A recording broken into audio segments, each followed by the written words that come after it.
Good evening. I'm Bergen County Executive Jim Tedesco, and I'm honored to welcome you to the Domestic Violence Awareness Symposium hosted by the Borough of New Milford, the New Milford Police Department, and the New Milford Public School District. I would also like to thank some of tonight's event partners, including the county's Alternative to Domestic Violence Division, who I must recognize for their outstanding efforts providing core services throughout the pandemic, as well as the Bergen County Prosecutor's Office, the Bergen County Sheriff's Office, and our partner, the Center for Hope and Safety, who have been supporting women and children for 4 decades here in Bergen County. Domestic violence is a crime that uses physical, emotional, sexual, psychological, or economic control and abuse to violate the dignity, security, and humanity of its victims.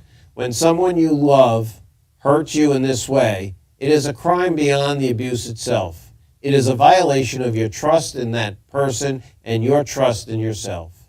As we recognize Domestic Violence Awareness Month, it is important to remember that it affects every single demographic of all races, creeds, ethnicities, backgrounds, and social status. 1 in 3 women and 1 in 4 men have experienced some form of physical violence by an intimate partner. However, it does hurt some groups more than others. 85% of people abused by a partner are women. And young women, ages 16 to 24, are the group most likely to be victimized. Tonight, you will hear powerful stories of survival and a roundtable from experts in the field. Together, we are all working to support those harmed by domestic violence and help them to live independent, violence-free lives and heal from the pain and trauma of their abuse. I am grateful and honored to represent you as your Bergen County Executive, and I am standing with you today and every day to reduce the incidence of domestic violence, support victims and survivors compassionately, and keep our communities safe. Thank you.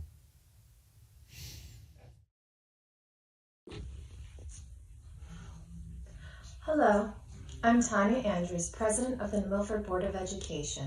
On behalf of the board, I would like to thank the New Milford Council, Mayor Mike Petrino, our Superintendent Danielle Shanley, and all of the panelists tonight for partnering together in order to deliver this evening's symposium.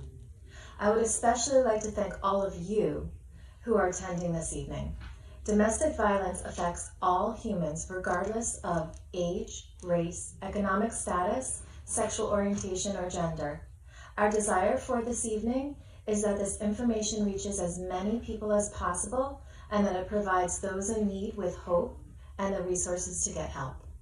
Thank you. For taking the time to tune in and listen. Domestic violence is a systemic problem throughout our society that not only affects individual victims, it affects our entire families, including our children, including also the elderly. Domestic violence involves the use of coercive control measures, physical violence, sexual violence, psychological, emotional, and mental manipulation and control to control and abuse a victim. This evening, you're going to have an opportunity to hear from some of the experts in this field, those with the greatest amount of experience and expertise, not to mention a passion and true love to help those of you in need or those of you who know somebody who may need help. It is a great honor to introduce the Superintendent of Schools, Lauren Odaska, because without the support of the New Milford Public School District and the New Milford Board of Education and the New Milford Police Department, all of whom are our partners in this program, none of this would be possible.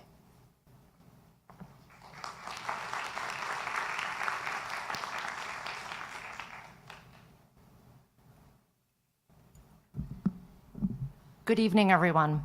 My name is Lauren Odaska, and I am the Assistant Superintendent for the New Milford Public School District. I'm here this evening on behalf of our Superintendent of Schools, Danielle Shanley, who is attending the school board's conference, so was unable to make it this evening. On behalf of the New Milford Public School District, I would like to welcome all of you and thank you for joining us this evening. I'd like to extend our gratitude to the New Milford Borough Council, Mayor Michael Petrino, and Councilman Matt Seymour for partnering together with us on this very important topic. Special thanks to Mr. Dan Preet for his technical work in helping stream this event so that many more of you are able to join at home. I'd also like to thank all of our esteemed panelists who have come together with us this evening to help shed some light on a very important topic that all too often remains in the dark. Domestic violence reaches far and wide. Sadly, domestic violence is something that schools deal with entirely too often, and it's something our students struggle with entirely too often. By providing education about topics related to domestic violence, we can help prevent incidents and create a culture where aggression and control are no longer such common behavior in our society. Our hope is that tonight brings you some help and some hope for a better tomorrow. With that, I would like to introduce our mayor, Mr. Michael Petrino. Thank you.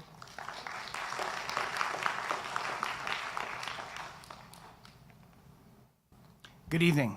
It is my privilege to be here tonight at our 4th annual Domestic Violence Awareness Symposium and to be in the company of the professionals that are up here. This event has gotten better and better every year, and it's going to be another success. So thank you for being here tonight. Office of the Mayor Proclamation. Whereas domestic violence is widespread and affects more than 12 million Americans each year. And whereas, according to statistics, 24 people per minute in America are victims of rape, stalking, or physical violence by an intimate partner. And whereas this means about 3 in 10 women and 1 in 10 men are victims or survivors of domestic violence. And whereas domestic violence is a serious crime that affects people of all ages, races, genders, and socioeconomic status. And whereas children that grow up in violent homes are believed to be abused and neglected at a rate higher than the national average. And whereas domestic violence costs the nation billions of dollars annually on medical expenses, police and court costs, shelters, foster care, sick leave, absenteeism, and overall non-productivity. And whereas only awareness and a coordinated community effort will shine a light and put a stop to this criminal behavior. And whereas the Borough of New Milford has developed partnerships with county, state, private organizations to spread awareness and education, and is committed to the safety and security of all of its residents and to prosecuting perpetrators of domestic violence. And whereas Domestic Violence Awareness Month provides an excellent opportunity for residents to learn more about preventing domestic violence and to show support for the numerous organizations and individuals who provide critical advocacy, services, assistance to victims and survivors. Now, therefore, I, Mayor Michael Petrino, do hereby proclaim October 2022 as Domestic Violence Awareness Month in New Milford and urge residents to know the signs, report suspected abuse, and to reject and denounce behavior that mimics, minimizes, or makes fun of domestic violence in real life, movies, internet gaming, or other circumstances. Before I turn the microphone back over to Councilman Seymour, I just wanted to say that the Borough Hall gazebo is illuminated in purple in honor of this evening, and to let all survivors and victims know that our community cares.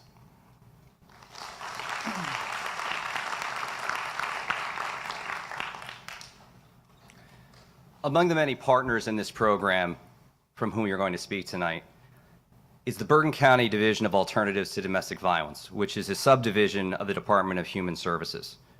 We'd like to present this proclamation to the Bergen County Director, Marissa Hellick.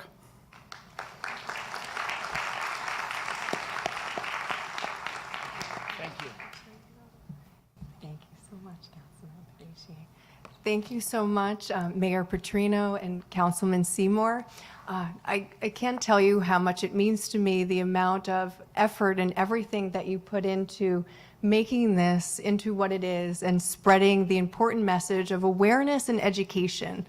I have to tell you, New Milford stands out to me so much. It makes me want to move my family here. I really, seriously, a round of applause for that. You're really creating a community of openness, and having these conversations truly supports that and fosters that. So thank you very much. I appreciate it on behalf of the county and Department of Human Services. Thank you.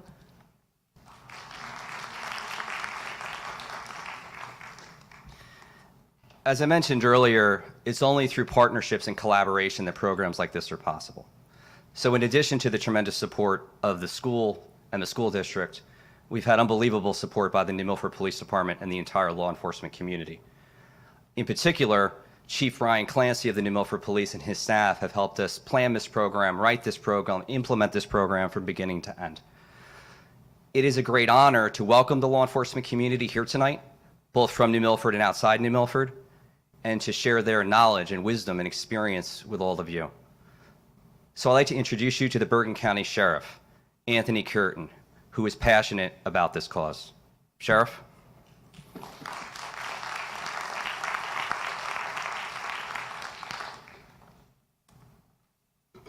Good evening, everyone. Good evening, everyone. Good evening, everyone. There we go. We're here for good purposes. And when I think back, just the mere fact you can get people together to want to have the conversation about things that affect our lives is very important. That conversation being held in the closet by itself with no one there to listen really doesn't solve the problems that we need to address. Now in Bergen County, we're good with what we do in terms of the law enforcement community. I know when I started. Okay, let me ask this question before we go. Any of these young folks were born in 1989? You were born in 1989? Okay. Well, let's see. In July of 1989 is when I started my first endeavor in law enforcement. And to see where we came from in 89 to present, where at one point the law enforcement community did not have the mandatory arrest for those who committed domestic violence against their significant other. I think it wasn't until 1992, 93 when officers were required to make the arrest. And that's when we started to gain ground on addressing the domestic violence problem that exists to this day. I just want to let any victim know, even though offenders know, that this is something that's never going to be suppressed. The law enforcement community will stand by and make sure this is not an everyday occurrence. From a personal standpoint, I have 2 daughters. And it's a hard separation if I hear some young man violating any portions of my daughter, but yet and still I tell them, you have a responsibility to report not only to their dad, but to everyone else if you encounter any type of negative interaction with a male or whomever else that might violate those certain spaces you have. Nobody wants to get beaten. Nobody wants to be emotionally and psychologically oppressed. The key to all of this, we got to have that willingness, wantingness to speak. We have several resources in the law enforcement community that's available. You'll hear more about it tonight. This young lady to my left here who's smiling at me, you're going to hear a whole lot from her tonight, but her heart and her passion is there. You'll see she wants to eradicate domestic violence just as much as anyone else in this room. So, in behalf of the law enforcement community, again, we're there, we understand. I take personal offense for those who may be involved in domestic violence, who don't take that initiative to reach out in some form or fashion. Anonymous note, put us on notice so we can come fix your problem. Thank you.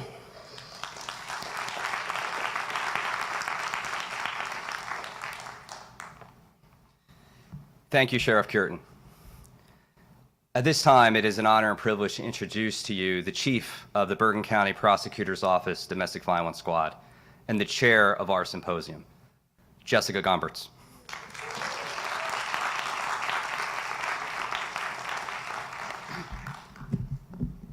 Thank you, Councilman and Sheriff. Good evening, everyone. On behalf of Prosecutor Mark Musella, who unfortunately could not join us tonight, I want to thank Mayor Petrino, Chief Clancy, and Councilman Seymour for organizing this event. And I want to thank tonight's panelists for their participation. October, as we heard from Mayor Petrino, is Domestic Violence Awareness Month, and tonight's symposium is a collaboration of advocates, agencies, and government officials who are here to talk about the plague of domestic violence. We are here tonight to raise awareness and provide education about how to end the cycle of violence and to provide support and encouragement to domestic violence survivors. According to the CDC, 1 in 4 women and 1 in 10 men experience some form of abuse from an intimate partner. That abuse is sexual, physical, or mental, and it has lifelong effects on the survivor, as well as those around him or her. What that translates to locally is that last year in Bergen County, there were approximately 1,200 domestic violence criminal complaints signed. The effects of domestic violence cross generations, demographics, races, religions, genders, cultures. They are economic, they are social, and they are all too often fatal. It is through events like this that we learn what is being done and what still needs to be done. In addition to the work of the Bergen County Prosecutor's Office Domestic Violence Unit and the Office of Victim Witness Advocacy, our municipal police departments, and our Sheriff's Department, our community partners who advocate, connect, and serve is critically important. Agencies like the ones we have here tonight, Center for Hope and Safety, Alternatives to Domestic Violence, the Women's Rights Information Center, Healing Space, A Partnership for Change, and Never Alone Again are impacting lives every day. Thank you to each of tonight's panelists for your perseverance, your tenacity, and your commitment to making our communities and our residents safer. I look forward to tonight's discussion. I'm honored to share the stage with these agencies, and I'm going to go now, take off this hat, and go up there and start that roll.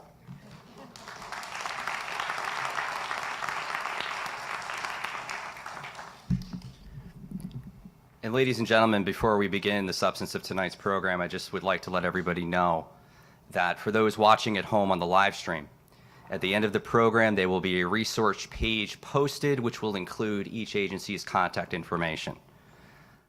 For those in live attendance, in the back of this auditorium, there are posters posted with the same contact information, as well as additional literature and pamphlets for each of these agencies.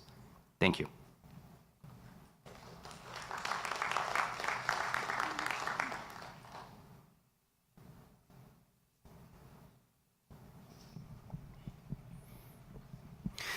Chief Gomberts, I'd like to start by asking you to please define for our audience what is domestic violence.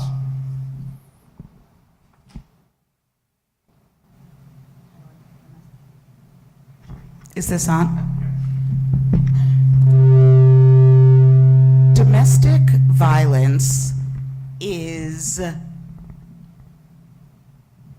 in New Jersey, the legal definition of domestic violence is any one of 18 specific crimes committed by a actor over the age of 18 against a victim with whom the actor is in a dating relationship or a former dating relationship, married to or used to be married to, has a child in common, or lives with or used to live with. And those crimes are range from assault, sexual assault, burglary, robbery, kidnapping, stalking, harassment, criminal trespass, criminal mischief. And then there are general catch-all crime, any other crime that poses the risk of serious bodily injury. But when we talk about domestic violence, and I think what we're really going to be talking about tonight is intimate partner violence and the violence that is done in intimate partner relationships.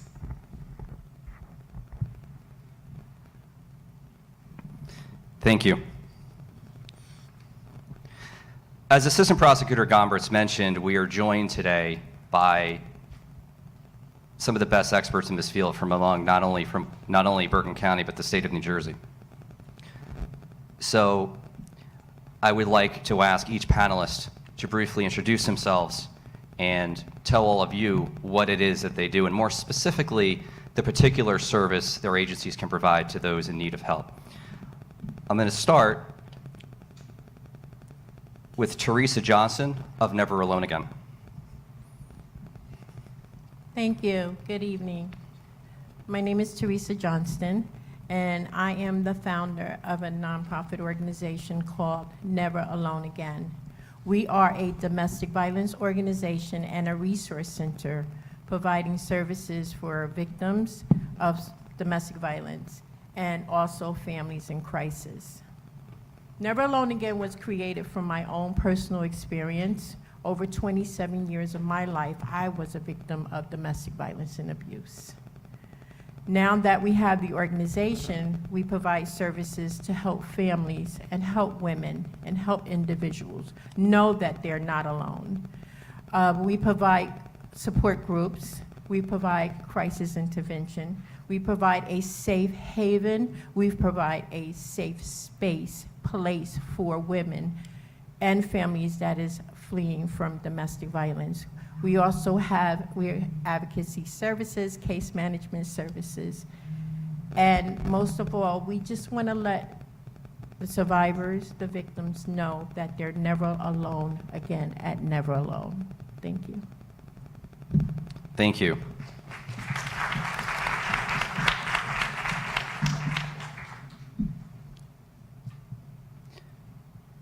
Also joining us tonight is Laura Melendez from Bergen County's Alternatives to Domestic Violence. Laura, would you please describe for us what services they provide? Sure. Thank you, Matt. Good evening, everyone. As you said, my name is Laura Melendez. I am a prevention educator, a licensed clinician at Alternatives to Domestic Violence, ADV for short. So Alternatives to Domestic Violence seems too long sometimes. But yes, we are a division of the Department of Human Services. We are based in your own local county government. That means that all of our services are free, accessible to anybody in Bergen County who is looking for support. Now, what we focus on is providing counseling services to survivors. That's individual, group counseling, trauma-informed counseling. We also provide legal assistance to survivors. That may be in the form of court preparation for restraining orders, that may be screening survivors for potential legal representation. We also provide community education. So providing this information to anybody, whether it's agencies, schools, local communities, anybody wanting to hear more about what is domestic violence, how to help someone, how to make our communities safer. And lastly, we do provide the only batterers intervention program in the county, which services persons who are looking to stop abusive behaviors. Thank you. Thank you.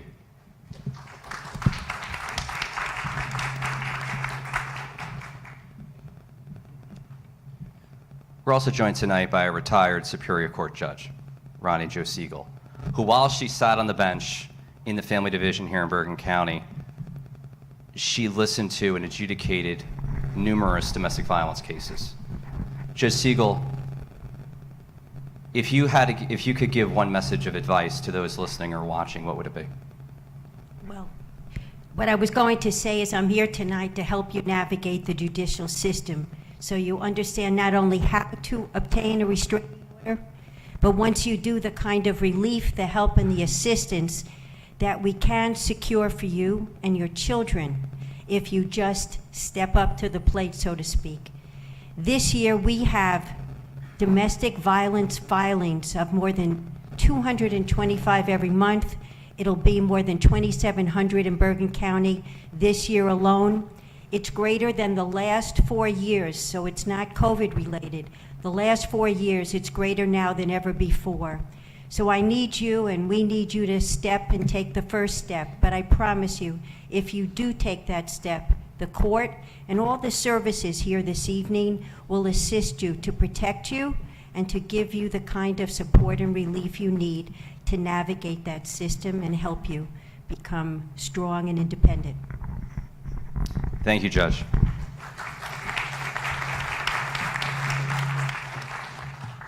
We're also joined tonight by a senior staff attorney at Bergen County Center for Hope and Safety. We're joined by Taylor Craney. Ms. Craney, what services does Center for Hope and Safety offer those in need? Thank you, Matt. Good evening, everyone. As was just mentioned, my name is Taylor Craney. I'm a staff attorney at Center for Hope and Safety. We're located in Rochelle Park. We have a vast variety of services. What I work in is our legal department. We offer legal services. We offer legal representation for individuals in cases, not just restraining order cases, but also custody, alimony, divorce. We do immigration cases. We have an immigration attorney on retainer. All of our services are free. We also do some landlord-tenant as well. We also are able, if someone is just looking for legal advice, we can offer that as well. Aside from our vast legal department, we also have counselors. We offer therapy, art therapy, music therapy. We have a safe house. We also have a wonderful transitional housing program for individuals who maybe don't quite need the protection or support of a safe house, but still need some support before they can get back on their feet. We do offer a transitional housing services as well. We have a wonderful program called Project Child, which works with children of survivors who have witnessed abuse. We have wonderful counselors who work with them. It's a fairly long program, and they work with them over a long period of time to help them process and go through what they witnessed and what they went through. And yeah, that's about what we offer. Thank you, Matt. Thank you.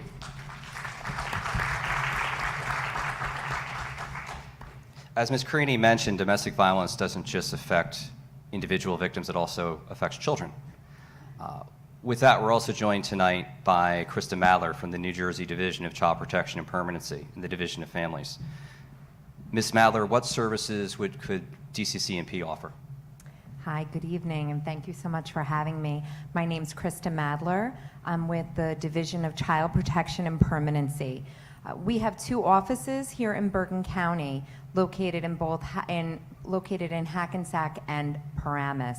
So we have a central hotline where people call when they have concerns for children being abused or neglected, and we do receive many calls due to exposure to domestic violence. We assess every call that comes through our hotline is assessed for domestic violence. Our screeners ask whoever calls to report an incident if there is any knowledge of domestic violence going on in the home. We not just receive referrals for domestic violence, but we often see it as co-occurring with other issues of abuse and neglect. So we have staff that go out and make an assessment to determine is in fact domestic violence going on in the home? What is the impact to the children? What has their exposure been? What are they experiencing? And our first goal is always to support the victim, help them safety plan, because we know if we can keep a victim safe, we can keep the children safe. We service the vast majority of our families in home, over 90% of our families. We service them with in-home services. We sometimes get a bad rap because people are afraid to refer to Child Protective Services for fear that children will be removed from the home. Specifically in cases of domestic violence, unless there were a reason where a victim was unable to care for children due to other issues, we are always trying to safety plan with the victim to protect both her and the children.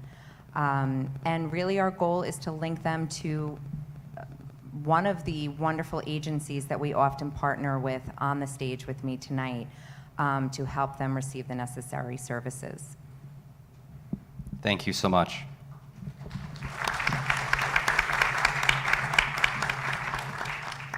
We're joined tonight by, once again, Lieutenant George Herrera of the New Milford Police Department.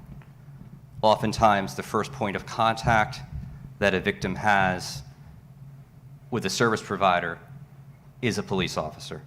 Lieutenant Herrera, could you please describe the services not only that the New Milford Police provide, but more broadly, law enforcement can provide upon that initial call? So the councilman kind of steals our thunder, huh, by not letting us introduce ourselves. So my name is George Herrera. I'm a lieutenant for the New Milford Police Department. I'm also the domestic violence liaison. And that means that basically the Attorney General guideline that comes out in regards to domestic violence, like I have to know it front, back, front, every which way. So that's just a little bit about me. In regards to the councilman's question, we are there. Everybody should know and hopefully knows where their local police department is or can find guidance to that department. But if you're involved in some sort of domestic violence event and you're dealing with a police officer, well, basically, first things first is we're there to protect you. Okay, that is rule number one, and that should be the mindset of every officer that walks into that scene, that we're there to protect you. Now, what are we going to do after that? Well, now we're going to guide you. Okay, what services do you need? Or what are you asking for? Can we help you? Can we listen? All right, where are we going to direct you? And then, of course, once you've made those decisions, once we figured out what's happening, then we're going to assist you to get there. We're going to make sure you get there safely. And if there are criminal complaints to be signed, well, obviously, police, right? That's kind of like what we do. You know? So that's going to be the services that we offer to you as a domestic violence victim. And to anybody who is out in the YouTube-verse watching this, don't be afraid to come to us. We are there to help you. That's it. I'm just going to stop there. Thank you. Thank you, Lieutenant.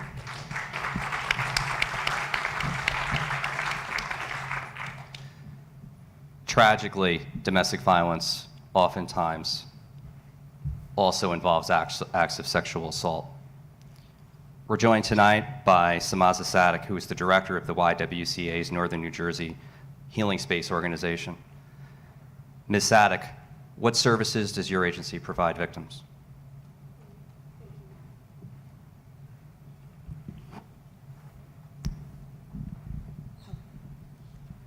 Thank you, Matt. My name is Samaza Sadek, and I am the director of YWCA Northern New Jersey's Healing Space, which is the state-designated lead sexual violence resource center in Bergen County.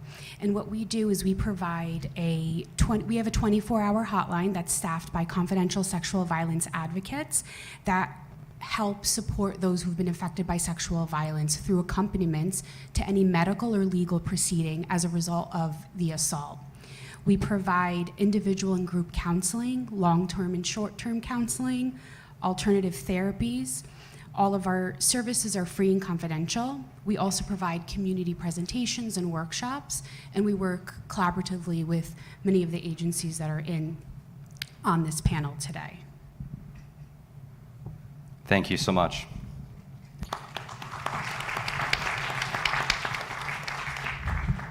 We're joined tonight as well by Lo Corcoran, who is the executive director of the Women's Rights Information Center. Ms. Corcoran, what services does the Women's Rights Center provide? Thanks, Matt. Can't see you, but I love you. Oh, I got a fan club. All right, listen. So I'm listening to my panel of colleagues, and I'm enjoying listening to them, but I'm thinking if I'm a victim sitting out there listening to this, I'm thinking, it just sounds, I don't know, it sounds so neat, doesn't it? Just do this, just call the cops, just go to the Rape Crisis Center, just go to Center for Hope and Safety. as if somehow this is an easy thing to do. And I'm telling you right now, it is not easy. It's possible. And one of the reasons we're all here is to let you know it's possible and that we're here to support you. Doing anything big like this alone, not easy. So what I really want you to know, if you're watching on YouTube or you're sitting in the audience, we want to be able to support you. So Women's Rights Information Center was founded 50 years ago, thus its name. 1973, women couldn't even have a credit card in their name, right? Things have obviously changed. Our mission statement 50 years later now, it says individuals, not just women. We're a full-service case management agency that helps everybody, gay, straight, male, female, and if you come over there and you see us, you'll see that we do many, many, many programs. One of them happens to be our victim services program. So when I was the associate director of Shelter Our Sisters, which was the battered women's shelter in this county, now Center for Open Safety. And when I came to work at Women's Center, there was a line out my door when the women heard what I had done previously. And so women that were coming there for our job readiness program were standing at my door wanting to talk about the abuse they suffered, either as children or adults, the sexual harassment at work, the sexual assaults that they had put up with in all kinds of settings. And I thought, wow, we're serving victims. We're just not calling it that. So we now have victim services grants where we'll help you if you're a victim of any crime, DUI, gun violence, you name it. You call us, we will try to find the help for you. I can't guarantee that we'll be able to do it, but we will run through walls to try to find the right person to help you with whatever your issues are. That said, we do have specifically domestic violence grants. One is to do outreach to the LGBTQA+ community, and we have money through the Violence Against Women Act to do domestic violence work. We do a lot of job training in that as well. But what we learned was, if we want to support the economic aspirations of people, we also need to support the emotional aspirations of people, because I can get you a job. That is not hard. Getting you a job when you can't get out of bed, or your boyfriend won't let you out of the house, or you have a kid with special needs, or go on and on and on, that's the added barriers that we're here to help people try to navigate their way through. So we have case managers that do that, and I want to tell you about something really cool that we started doing about a year ago, and I'm so proud of it and so excited, because as an executive director, I don't always get to go back and do direct service, and this has given me an opportunity to do that. We're now offering some interesting modalities of therapy. EMDR, don't ask me what that stands for. It's all the clinicians out in the audience, I'll tell you later. It's a form of therapy to ameliorate trauma symptoms, which all victims are trauma victims, they're suffering from PTSD. Creative arts therapy, which can include music, art, those kinds of things, and equine therapy, of which I've been running an equine therapy domestic violence group, and it's been awesome. Even I've gotten something out of it. So we have all kinds, So I want you to look out in the hallway is this flyer, and it kind of lists who all the key players are in my agency. If you're in trouble, call us. If we can't help you, we're going to try to find someone who can. Thank you. Thank you, Lil. We're also joined by Allison Bressler, who is the co-founder and the co-director of A Partnership for Change, a statewide organization to help victims and survivors. Allison, could you please describe the services you provide? Thanks, Matt. I was so ready to be forgotten and just be like, okay, I'll just sit here quietly. How are you? I'm Allison Bressler. I'm the co-founder of an organization called A Partnership for Change. And basically what we do is we train all over the state. We're a statewide agency of New Jersey on domestic violence and dating abuse. Could you imagine what it would be like to be victimized in your relationship and finally have the strength to tell somebody it's happening, and their response is, well, you need to get out of that relationship, or I would never let somebody do that to me. And so what we realized is there's a lot of people who get it, and there's a lot of people who don't get it. And when we developed our agency, it really was under the guise of, we need to train first responders, police, schools, healthcare, legal, social service agency staff. Your next door neighbor is a first responder if they're the ones who are being disclosed to. So what we do is we develop really unique and dynamic prevention and awareness programs throughout the state, and we train people on really understanding what this issue is about. Why? Because if you're the one that's being disclosed to, we want to make sure that you know what to say, what to do, how to respond, and how to get them to their lead domestic violence agencies. That's right, we're on your side, people. We're here to get them, act as the conduit to get them to the lead domestic violence agencies. We do crisis intervention when need be. I have a private practice in Bergen County, but 99.9% of our work that we do is education. We've trained thousands and thousands and thousands of individuals, and we evaluate every program. And in all the programs that we train, all the professionals, all the people, the students, the school counselors, police, everywhere we go, 50% disclose in their evaluations that they too have been victimized in their relationships. It can happen to anybody. We have to know how to respond effectively, and that's what a Partnership for Change does. We train, we teach, we educate, because we want you to be able to help and support people who are being victimized. Thank you. Thank you.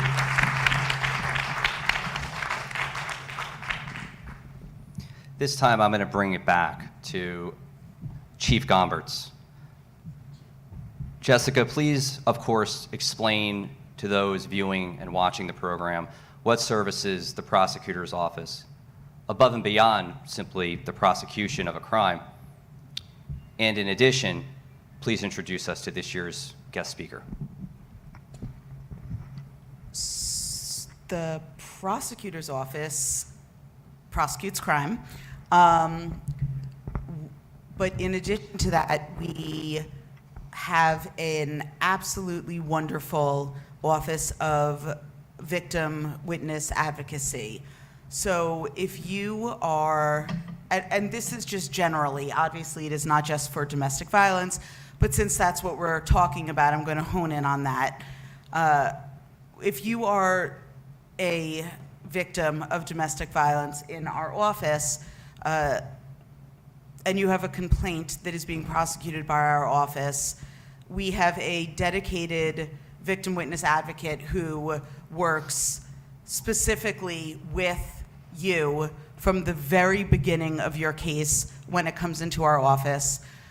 There is an immediate outreach from our victim witness advocate to you to not only tell you what is going on with your case from the beginning, but what you can expect from the court process, because the overwhelming majority of victims have no idea what to expect from the process. They've never been involved with law enforcement. They've never been involved with the court system.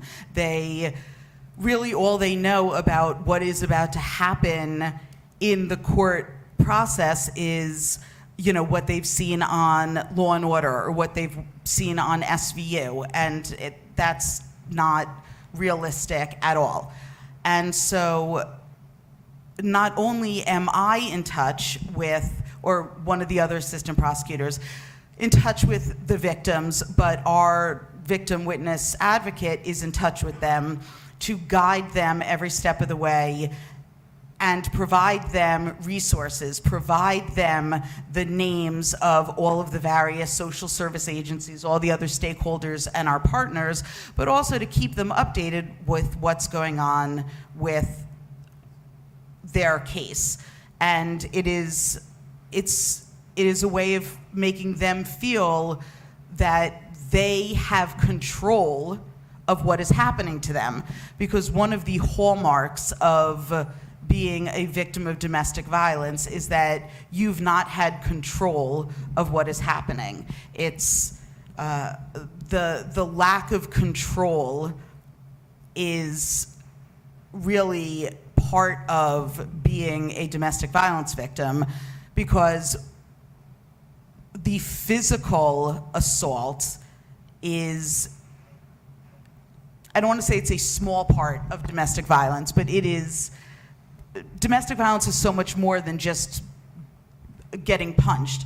There's the emotional abuse, there's the psychological abuse, there's not being in control in your relationship, and being kept involved in every single part of the legal process, and having that control returned to you as a victim is incredibly important to the prosecution of the case.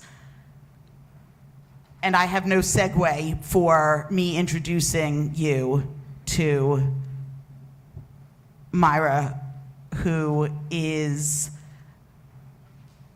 a magnificent and strong survivor of domestic violence, and a woman, and I'm not going to steal any of your thunder, unlike the councilman with Lieutenant Herrera, who I had the pleasure of meeting under incredibly unfortunate circumstances last year, and who graciously and bravely agreed, after not really gentle cajoling, to come here tonight and share her story with all of us. So, Myra, if you want to come, I think just right up to this mic here, which I think should still be working.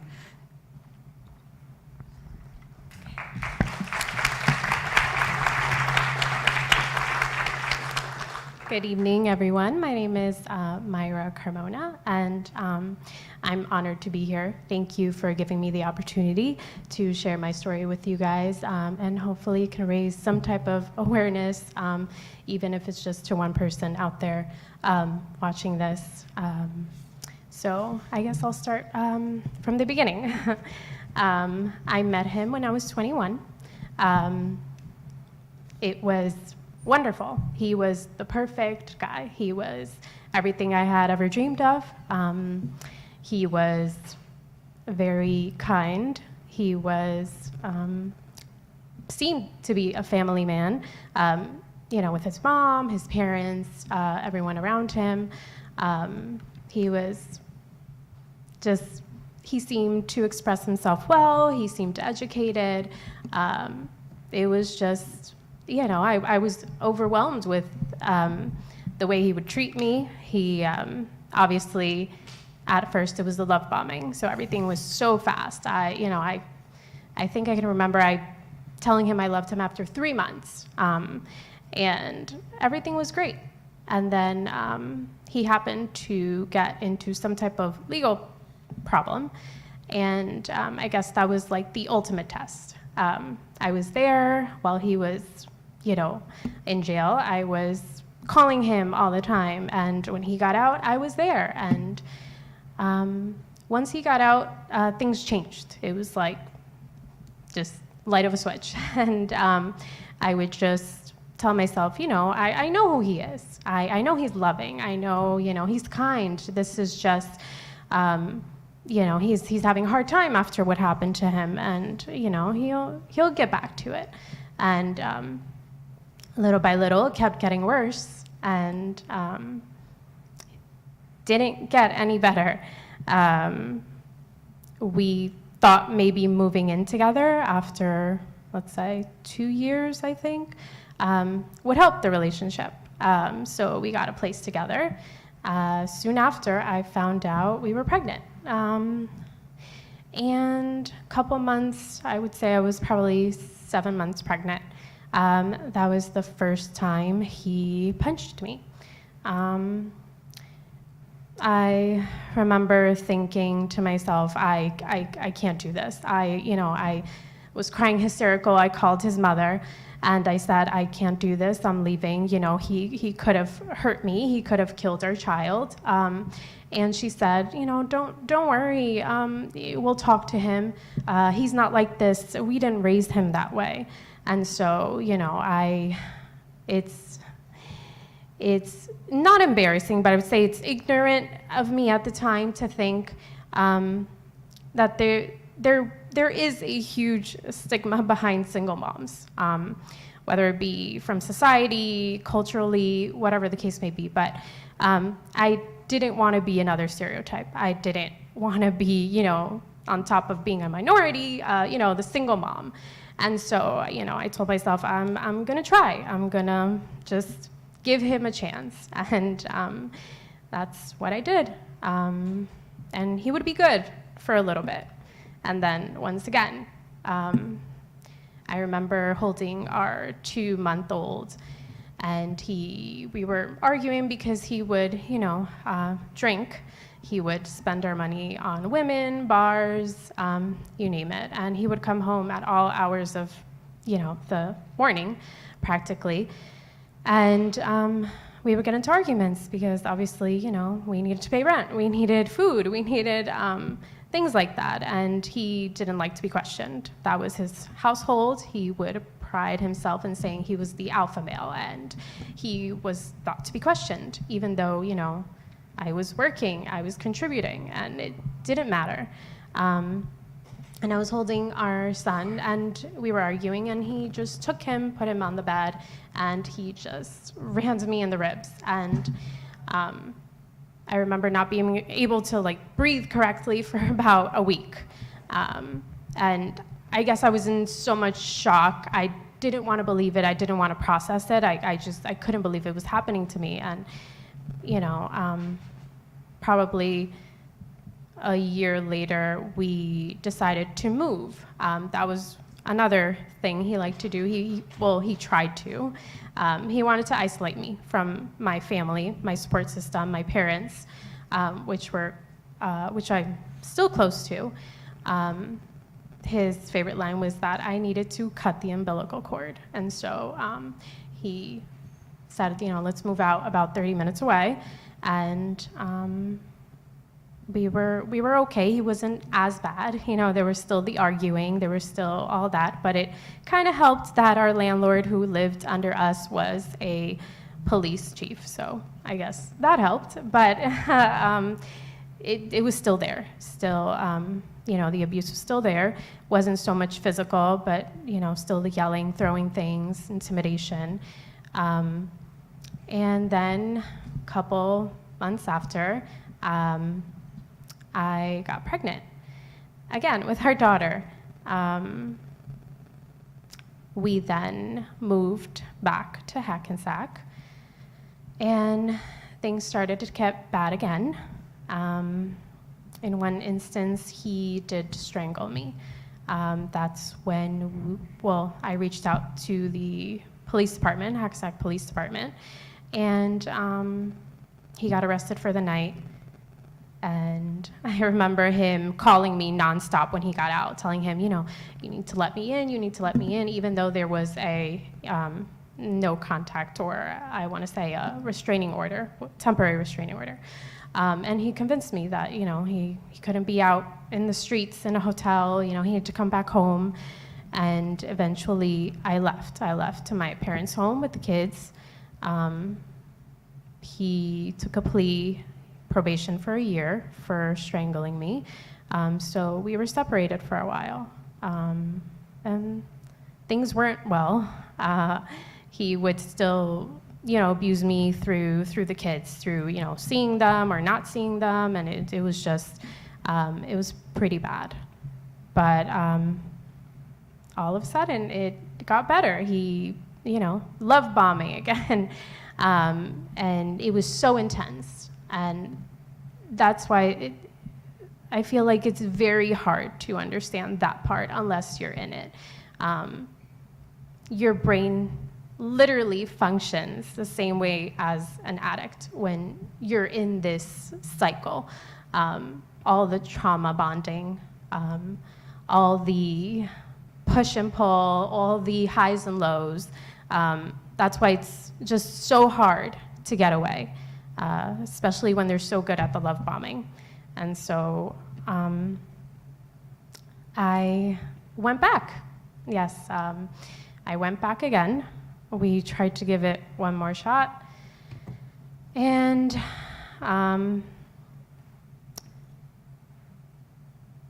one night, he was big on our daughter not sleeping in our bed. And our daughter was small. She was 2 at the time. And sometimes she would just wake up in the middle of the night and come into the bed. He wouldn't really sleep on her bed anyway. He would fall asleep on the couch because he would drink every other night. And so if he would just come into the room and see her there, he would start screaming and shouting and saying that that was his bed, and that even if he wasn't going to lay in it, he needed to have his bed available for if he felt like laying in it.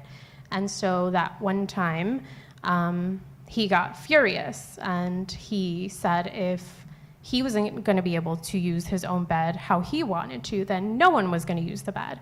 And so he picked me up and he threw me onto the floor, and he took the mattress, which was a king-size mattress, but, in all his rage or whatever the case may be, he was able to lift it up and put it in the living room.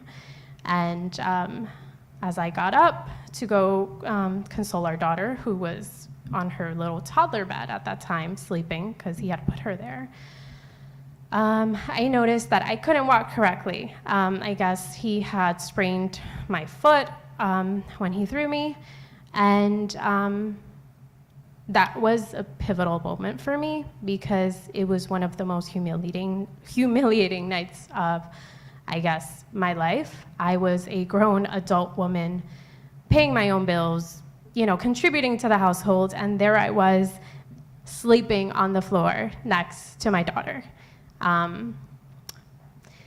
I woke up the next day and I could barely walk, so I took off from work and I went to ADV. I had already gone to them in the past, but this time I went and I told them I need to do something. I can't keep doing this. And they told me that, I should just try to have an exit plan. And they, again, told me, to reach out to CHS. They gave me the number on a little, I remember on a little sticky note. And I put it away in my underwear drawer. And a week later, I want to say, I found out I had COVID at work, in the middle of work. And I had to leave. And I told him, please pick up the kids because, we want to be responsible, and just in case they are, they have COVID too, we don't want them spreading it to, their classmates. And he told me, no, we'll just wait until you get here. And I was just very upset. I said, it was very irresponsible of you. And he was just, I don't know, and he was just very angry and defensive for some reason. And I already knew, that night something was gonna come. He loved basically depriving me of sleep with talks. He would always say, come and talk, and it would be till 4 or 5 in the morning about talking about problems, and with no resolution. It was just go around in circles. But that was another tactic he had as well. And so I already knew, and on my way home, I called CHS to do an intake. They told me you have 24 hours. This is, you can call us back when you're ready at this location. And so I was gaining the courage that night to do it. And that night, he assaulted me in front of our daughter, and because he saw that I wanted to leave. At first, I saw he was stepping out because he was gonna go get some liquor, and I said, let me take this chance to put some things together. And when he came back, I guess he came back too quickly. I didn't know he was gonna come back so quickly. He saw me with, the luggage, and that was just not good at all. He got furious. He started saying, you're not leaving. And he basically just told me, go back and take care of our child, and just, you're not leaving. And he took a screwdriver and put it in up top between the frame of the door and the door so that I wouldn't be able to get out. And so I saw how hysterical he was, and so I gave in and just went to the living room, to the bedroom with our daughter. And he came after, just screaming and yelling still, and in one instance he poked me, and I said, you don't have to hurt me or touch me, and he got furious, and that's when he just came on top of me. And then later probably a few minutes later, I was sitting on the bed with our daughter, and he said, you better not leave, because he was going to step out again. He said, I'm going to step out. You better not leave, and if you leave, I will hunt you down and I will kill you. And so he saw, I guess, the fear in my eye, and I guess he fed off of it, and he took his phone and he said, if you don't believe me, I am recording a video right now so you can use it against me. And he put it on selfie mode and he put himself next to me. He said, if you leave with the kids, I will come after you and I will kill you. And so at that moment, you know, I don't think anyone but me would know that at that moment, in his eyes, I saw he was serious. And I, you know, internally at that moment, I went, Myra, you need to wake up, because you know, you can't let your kids bury you right now. You have to wake up. And so he had taken my phone, and when he stepped out, I told the kids to just hold on 2 minutes, and I went next door to our neighbor, and I told her to please call the cops. He came back, and the cops hadn't gotten there yet, but I kept telling him, you know, I didn't feel well because of COVID, and so I kept telling him that I didn't want to sit down and talk yet, and I was by the door because I knew that if I sat down and he got to the door first, he wasn't going to answer. So I tried to stall as much as possible, and finally the cops arrived, and we were able to get out safely. I wish I could tell you that was the end, but it's not. I'm sorry for my long-winded story, but that night we did the intake with CHS. Obviously, I didn't have a phone, so the Hackensack Police Department helped me do all the intake, the processing, and we were in a hotel. They put us in a hotel for a few months, and I want to say it was in December. There was a big snowstorm, and my parents, which are a great support system, they just said, you know what, you're with the kids, so you don't have to drive all the way out there to the hotel, which was about 30 minutes away. You know, it's dangerous. Just stay over with the kids. And so I stayed over. And a couple days later, the car got towed from where we were staying at the hotel. He had sent me an email stating how he was the co-owner of that car, and since we hadn't agreed to a shared, I guess, shared you know, to share the property of the car, he was going to take it until, you know, I could find a way to do that. You know, I wasn't using the car to go clubbing or, you know, entertainment. I was taking the kids to school. And he decided to take the car, tow it, and just park it in someone's driveway. He didn't need it because he had his own car, but he was trying to make a point. And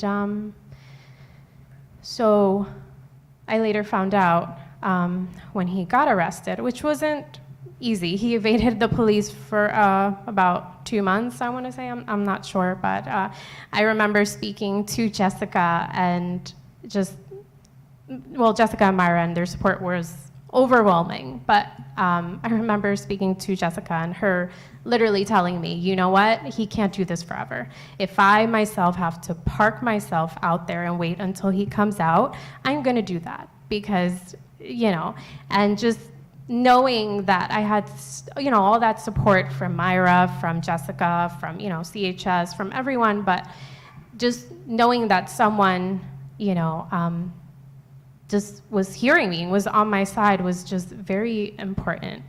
And well, back to it. I later found out, you know, once he was arrested, I went back to the apartment. He had put a tracking device in the car that day. So yeah, that's when, you know, he got incarcerated finally. And the kids and I, it took a while to get our own place, but we finally got our own place, and it's better now. He is out on good behavior already, but you know what?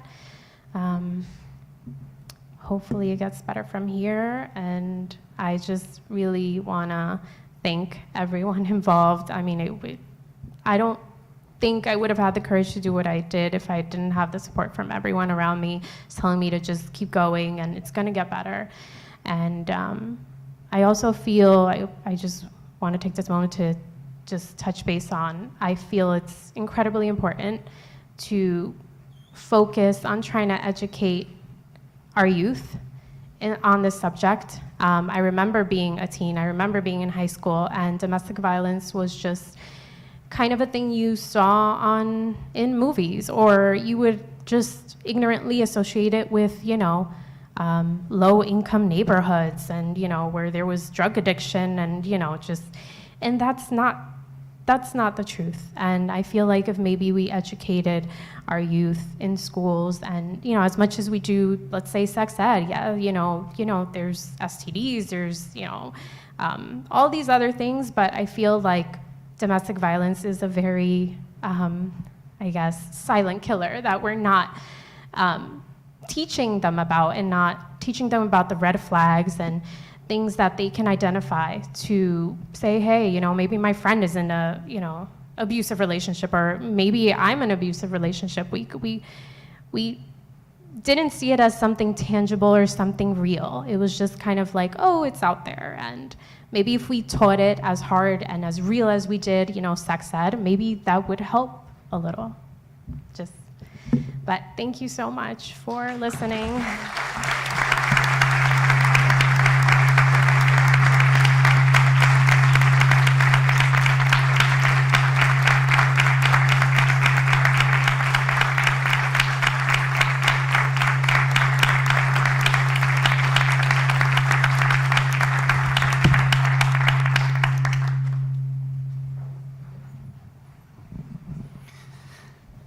Thank you for sharing such a courageous story.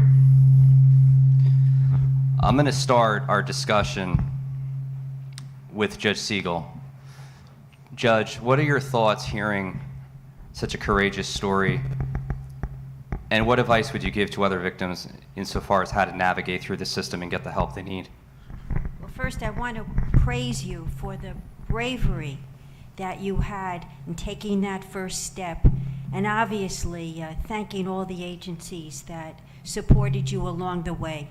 I wanted to point out that you pursued a criminal approach, so to speak, by filing this complaint and having it gone through the criminal justice system. But there is a compatible and different route. Many of you have heard the expression temporary restraining order, permanent restraining order. So that is something an individual would do when they want to get, in essence, an order of protection against someone. So it is separate from the criminal route. It's separate from the prosecutor's office. And so what I would say is to take advantage and to think about doing something just like that. Things have developed now where you can actually just make a telephone call and obtain a temporary restraining order on the phone. So in addition to going to Hackensack, to the domestic violence unit during the day, or to your police department after hours, so to speak, on the weekend and on holidays, you can actually make a phone call. We are so sensitive to the difficulties and fear that you may suffer. There's a separate room when you come to the courthouse to seek a restraining order. You're given a sheet so you know the services. We make sure that you have counsel, ADV, Center for Hope and Safety, Northeast Legal Services to guide you, to walk you up to the courtroom.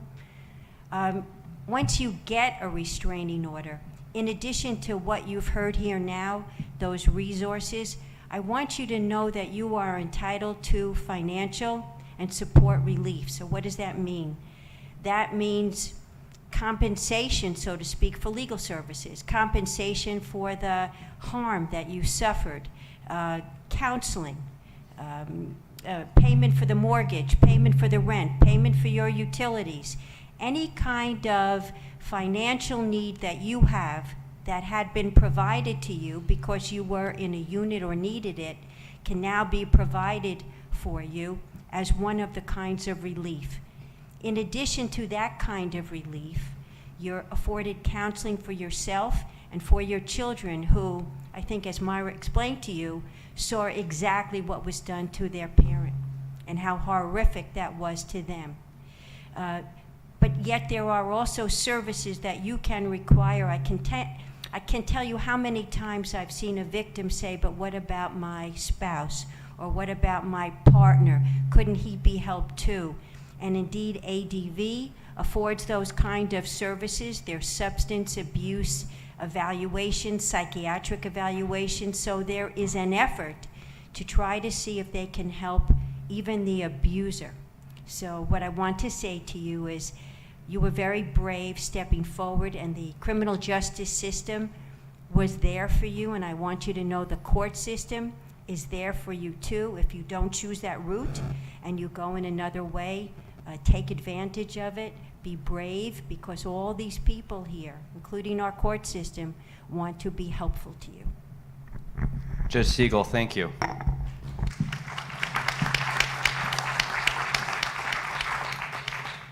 Judge Siegel mentioned potential resources to not only help the victim in a domestic violence situation, but also in addition to try to help the batterer be reformed and stop abusing. Ms. Melendez, could you please speak to what services are provided by Bergen County ADV for offenders?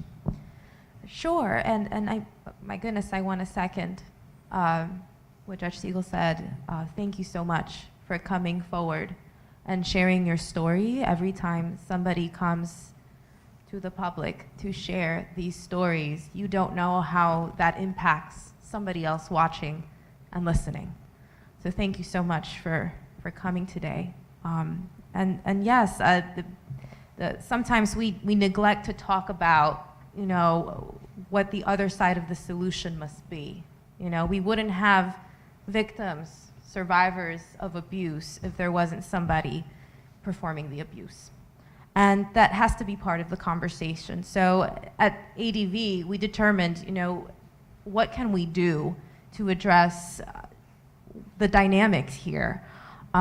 We recognize that it's not an issue of gender. You know, it's not an issue of substance use. I heard in our survivor story today that there were significant substance use issues, which did not help, definitely raised the risk factor of violence in the relationship, but that's not the whole story either. When we look at these cases of abuse, we know that the problem is the person's beliefs about power and what they get to do with that. I heard that this individual kept utilizing their position in the household, their position as the man of the house in this case. But that could be anything. That could be the breadwinner of the house, the person who is oldest in the house, the person who is strongest in the house. So utilizing power as a way to justify what I get to do with it.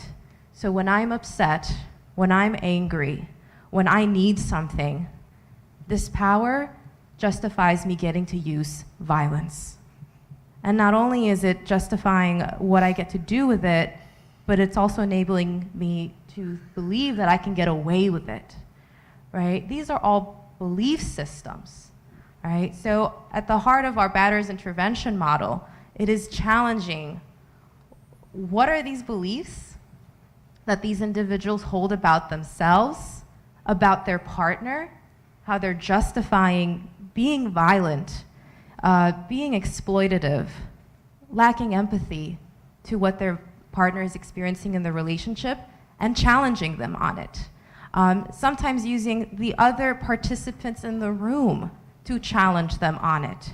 Because sometimes these individuals are very good, right, at navigating society with a certain persona, such as in this story, right? Somebody who seemed to be very well-loved or respected, very admired. Sometimes these individuals can be very charming in public spaces, but they have found a way to evade accountability and evade challenging on this. So the model is 32 weeks of group, in most cases, men, right, challenging these individuals on what it means to be a man, what it means to be a father, what it means to be a partner. Sometimes these beliefs have to be, you know, traced back to what they learned as children, what they saw in their own families. And while the program is not here to guarantee that anybody can change, right, or that anybody, you know, should go back to that relationship. We certainly create a process for change, right? So that the person that comes to us wanting to do things differently, wanting to create a safer environment for their family, has the support to do so. Thank you so much, Laura. Sure.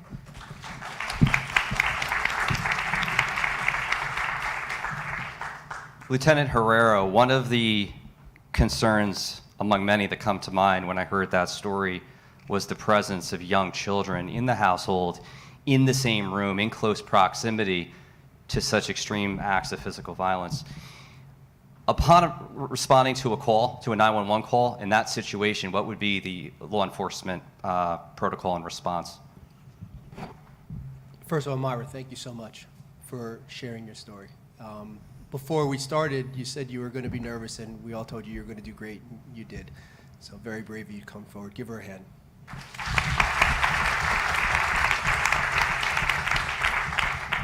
Now, I wrote a lot of stuff down, and the councilman didn't go that way, so I'm going to answer his questions, because his question's cut and dry. If we show up and there's children involved, we're going to contact, I say DIFUS, but because I'm an old timer, and it just can't get out of my brain. But that's what we're going to do. We're going to protect the child. We're going to remove them if they need to be removed, and we're going to contact the proper authorities. In Myra's case, thankfully, because normally when I come to the symposiums as a law enforcement officer, and the victims that have spoken in the past, law enforcement has grossly neglected them and failed them. And then I have to, most of the time, the councilman says, well, what would you have done? And kind of second guess and Monday morning quarterback that department, which is never comfortable. But I'm happy that Hackensack charged him, and I was really, I thought it was going to go the other way, and you said they charged him. Oh, thank goodness that they did.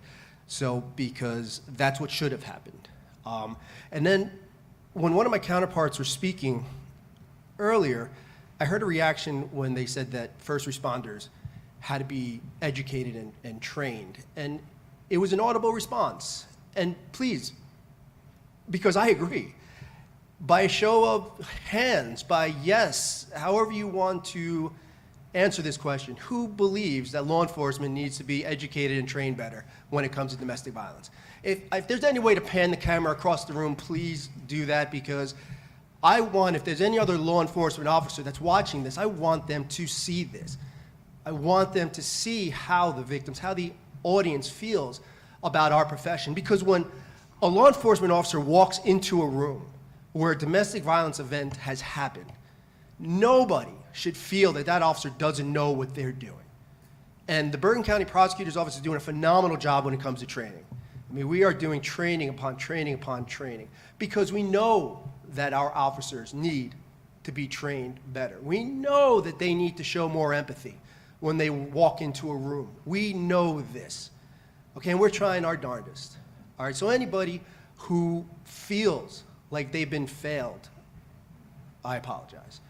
And for anybody who's fallen through the cracks because a law enforcement officer or a department has failed you, I apologize. Because domestic violence is near and dear to my heart, and that's why I took on the role as the liaison, because I wholeheartedly believe, and much like my counterparts up here, and we know it's an uphill battle, but we want to do what we can to make our mark and to bring every single one of these numbers down.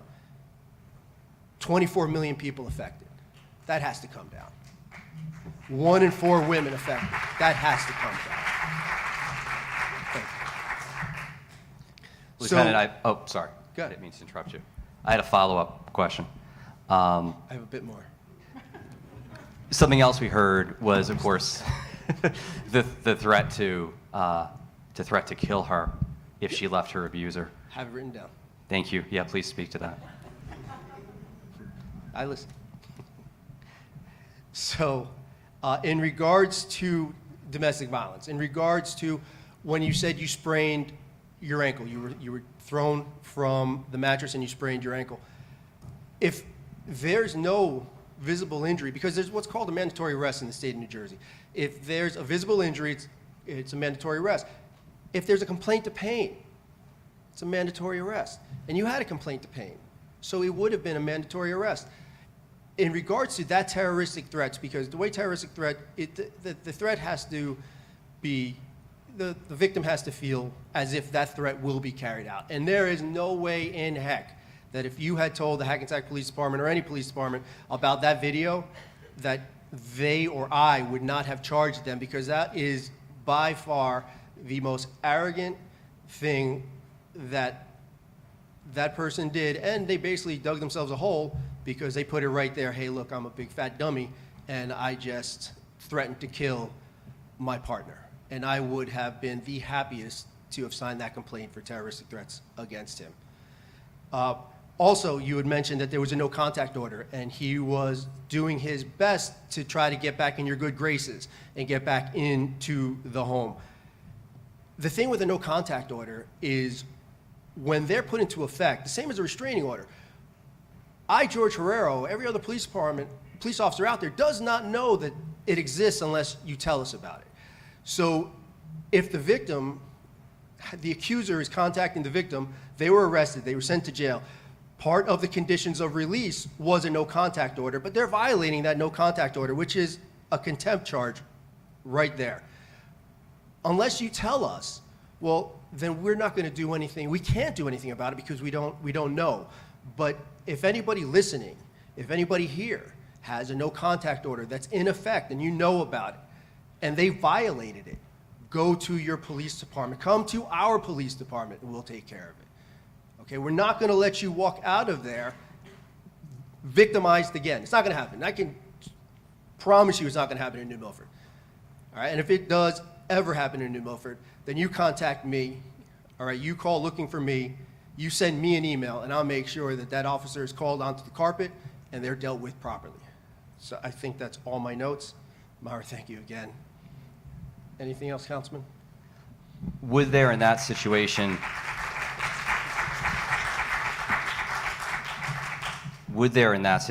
be an automatic referral to DCC&P, or would it be discretionary? And if so, what would make No, the that would be automatic. Yeah, It would. That level of violence would be automatic, 100%. Thank you. Thank you, Lieutenant.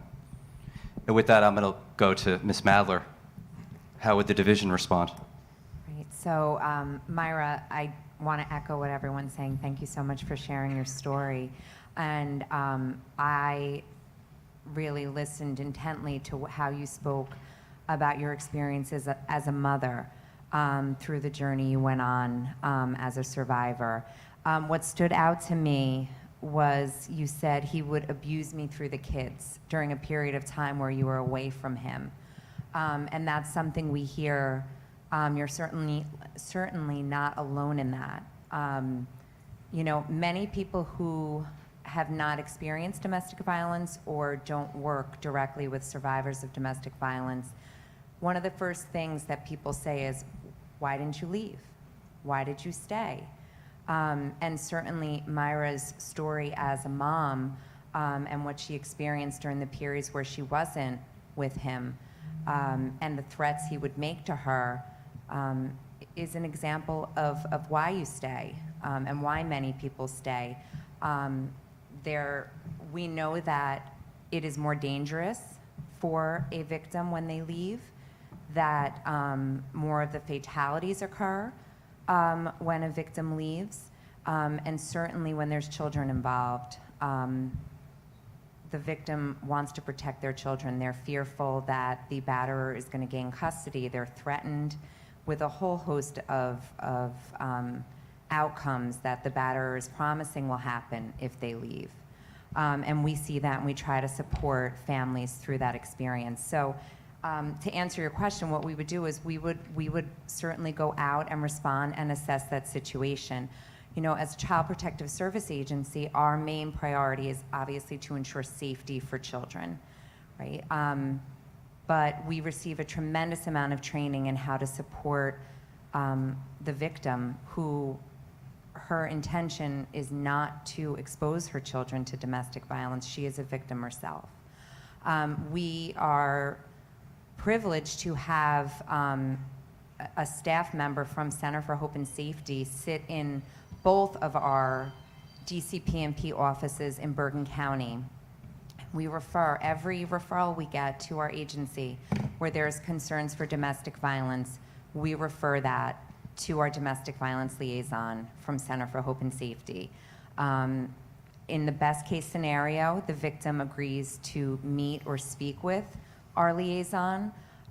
If that's declined, then our staff are using the expertise of that liaison to help best serve that victim and protect those children. What we often see is that children, they are experiencing that trauma through that exposure. And so our goal is really to try to mitigate that, to ensure the safety of the child, and to get those services in place, so that as many people spoke about, right, through the Batterers Intervention Program, they're helping these batterers process their own trauma from their childhood. Many of them grew up experiencing domestic violence. We want to prevent that. We want to address that trauma that those kids have experienced, and support those victims. Thank you very much, Ms. Madler. Ms. Madler mentioned the collaboration with the Center for Hope and Safety.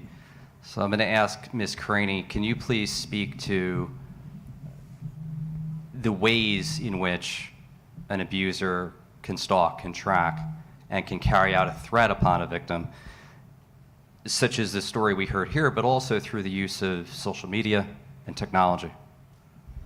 Thank you, Matt, and thank you so much. I echo what everyone said on this panel. Thank you for your bravery in coming forward. I know it was mentioned, and I just want to say again, I am sure that there are individuals in this auditorium or listening online who resonated and were moved by your story. So thank you so much for coming forward and speaking so eloquently tonight for us. You mentioned something that struck out to me. You mentioned talking about how you were abused via technology with the AirTag, about how he put the AirTag under your car and was able to find your car and track you that way and figure out your location. We see a lot of abuse that is done, especially in the past 10 years via technology. It is, it's not new, but it is a newish form. It's something that I think there needs to be a lot of education about. It's something that I don't think is fully understood by a lot of service providers, and just individuals in the community quite yet. Technology can be such a wonderful thing. I know you mentioned in your story that one of the tactics that he used was isolation, moving you away from your family, and trying to cut ties with your family, who sound like they're a very, very close support system. Technology can be a very, very powerful tool to combat that. It is a way to connect with your family, your friends, individuals, and kind of stop that isolation. And it can just be fun. It can be a really, really great tool. But it can also be used as a form of harassment, of tracking, of stalking, of making threats. And this isn't to diminish other types of abuse. But for example, with physical abuse, sometimes, not all the time, but sometimes you can escape the situation by going to another room, leaving the house. Not always, but sometimes you can do that. With social media, with technology, sometimes that can be very, very hard to do. Because think about it, you always have your phone on you. It's kind of almost become impossible to not go anywhere. It's not something you can really just put aside. And a lot of times abusers know that, and so they will constantly be texting you, calling you, talking to you. They may be like, sometimes you'll go home and they will be very angry. Why didn't you answer my phone? I know you had your phone. Where were you? In your case, it was an AirTag. AirTags can be a wonderful thing. If you lose your phone, if you lose luggage, if you, or any type of object, and that's what it was made. That's what those things were made for. But it can also be a form of abuse, and unfortunately, technology moves very, very quickly. There's a lot that comes out. There's new phones, new apps, just new material every year, and the laws and education sometimes moves very, very slowly. So it is very, very important to educate individuals, because I do not believe that the answer is to, oh, I'm being harassed on social media, let me get rid of my social media. Because again, that can be a really, really powerful tool to connect you with other individuals. And also, you shouldn't have to do that as well. So I think education about how these things can be used, just educating service providers to tell individuals, okay, check your car, check your purse, check these things to see if you are being followed, if you are being tracked, so that they can be dealt with. Putting safety measures in place so that you can use social media and the internet and technology in a safe way. Educating the community about this type of harassment, about this type of abuse, and how it is just as serious as any other form of abuse. We do see it, we do see it a lot at CHS in our legal department. And again, thank you so much for coming forward. Thank you so much, Ms. Kearney.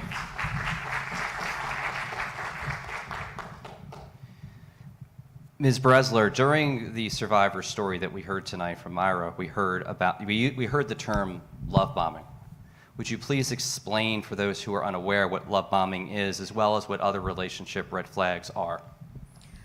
Love bombing is it's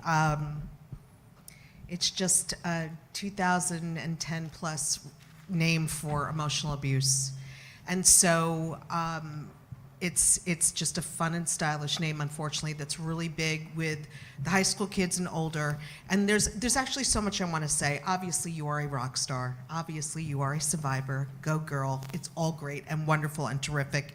And it's not that easy for everybody. And I think what's really important, a couple of things that you said that really are important to know. First off, for those of you who are teens, I am a huge proponent of educating early. I'm a betting woman, right? And so if I'm going to put my money on a perpetrator who's been perpetrating a certain behavior for many, many, many, many, many, many years, and them taking that accountability and changing, and a choice of that, or empowering and strengthening and helping somebody who's been victimized to understand that they do have the ability in which to lift themselves up and out of these situations, my money is always going to go on to somebody who's been victimized. The way to do that is, though, to educate as early as possible. You are spot on with getting into those high schools and getting to kids early. I want to say to anybody who is out there right now who's dealing with this in a teen dating abusive situation. When I first started in this field, the number was 1 out of 10 teenage girls. Then it went to 1 out of 5, and now it's 1 out of 3. They didn't even have statistics on boys. And now where they're seeing numbers rise are same-sex female relationships. So we're going in the wrong direction, people. And because a big part of that is because we're not doing the education early. You spoke about, in the beginning, it was wonderful and terrific, and so he was emotionally abusing you. And what she meant by love bombing, to those of you who aren't quite sure, is you're being put on a pedestal, you're being worshipped, the world, the sun and the moon rises and sets on you, it's all about you. And for somebody who is young, who doesn't have a lot of emotional maturity, who doesn't have a lot of life experience, they buy into that very, very quickly. And it's easy to be manipulated. By the way, nobody being victimized lets or allows, nobody allowed it to happen to them. Nobody lets somebody do that. Please change your verbiage. Anybody who says that as well, don't let someone do that to you. Nobody's letting anybody abuse them. If you don't have the tools to get out, you're not getting out. If you don't have the support to get out, you're not getting out. But what's really important to understand with teen victims is that, first off, your batter is only going to get better with age. So what's really important to know is if they're good at 16, can you imagine how adept they're going to be by 20? And so what they're telling you about how much they love you and put you on a pedestal and think you're God's gift and everything is wonderful and amazing, if that's happening really quickly in the relationship, that's a huge red flag. The jealousy and possessiveness, huge red flag. A lot of teens confuse that for love. So there's a lot of manipulation. Think right now, any one of you who are married or in any type of relationship, if you went home and had a fight with your partner tonight, and your partner said something really not nice, and you went to bed and you were angry and you were pissed off, and they apologized the next day, would you forgive them? Of course you would. You're looking at me like my third eye is blinking. Of course you would. You would forgive them. And then what if you have a fight the next day and they say something really mean and nasty again? And this time you walk out of the house and they come after you and say, I'm sorry, I'm a jerk, I don't know what I was thinking, I'm so sorry. Would you forgive them? You would. And what if you have 5 great weeks with them and then you get into another fight and you start to walk out of the room and they grab your shirt and say you're going nowhere? Do you pack your bags that night? Of course not. We need to stop telling victims, you just need to get the hell out. Because what we're not understanding is all the dynamics that went into their relationship to get here. And by the way, all of us are firemen and women. That's what we are. We show up when the crisis happens. Nobody needs me when they're happy and loving and all terrific. In fact, I'm very lonely. And so the reality is they come to us when there's that crisis. If we don't understand everything that got them there, we're never going to be successful in properly supporting somebody who's being victimized. There is one guarantee I can absolutely make. This is the absolute promise. When they do it and they say they're sorry, they don't mean it. Sorry. It's the cycle, that's all. When they say, I will do everything, we will go to counseling, you just make me so mad because I love you so much. They're full of shit. It's not real. And what I say to so many people who come up to me and disclose is when your partner approaches you and says, you know what, I have an issue with power and control. And by virtue of that, I'm quite abusive. I emotionally, verbally, technologically, financially, sexually, and or physically batter and abuse you. I need to remove myself and really get the help I need. And I always say this. You ever hear that? You have any? Okay, so this is about empowering. And that's the most important thing we can do. Know the warning signs early. Know the warning signs early before you're emotionally invested. And then maybe we can change the trajectory of where this relationship is going. But you're not fixing it. You're not fixing that person. And one last thing, I'll shut up, I promise, Matt. Judge Siegel referred to financial relief. I do want to acknowledge VCCO. It's Victim Crime Compensation Office. www.njoag.gov. Are you so impressed? I can't even believe I remember that. I just say it so often in my trainings. They will reimburse for victims of any crime. You can go online, you can fill out an information or an application. You can be a victim, it's within 5 years of your crime that occurred. If you show proof that you are a victim of a crime, police reports, medical reports, they will reimburse for certain things and they pay usually within 6 months. VCCO, everyone should know they are there and aware. Okay, thank you, I'm done. Thank you very much. I'd like to take an opportunity to see if anyone in the audience has a question. Question or comment? Yes, please. So I first want to say that what I really want to say is that everybody in this room are my favorite people. I am a client to at least 80% of the panelists who are sitting here. So that's the best thing, that's what has actually made me get out of my situation to at least stand here. Sad part is I'm still here. I keep falling through the cracks. Another thing I want to add is I've been to different states, different counties. I have written to senators, I've written to commissioners, police. You all are the only ones who have really heard me, and I am gonna, I'm staying in Bergen County homeless, but I'm not gonna leave this county till I get, till I have your support over here. So there are 2 questions actually which really popped out. One was keeping survivors in mind, and one was what the panelists could help us over here. The first one was basically, how can we make the legal process more approachable so we as survivors can advocate for ourselves? We don't have the required resources. We are making the most of whatever we have right now. And you all know how many people you all are meeting every day and pushing us through that.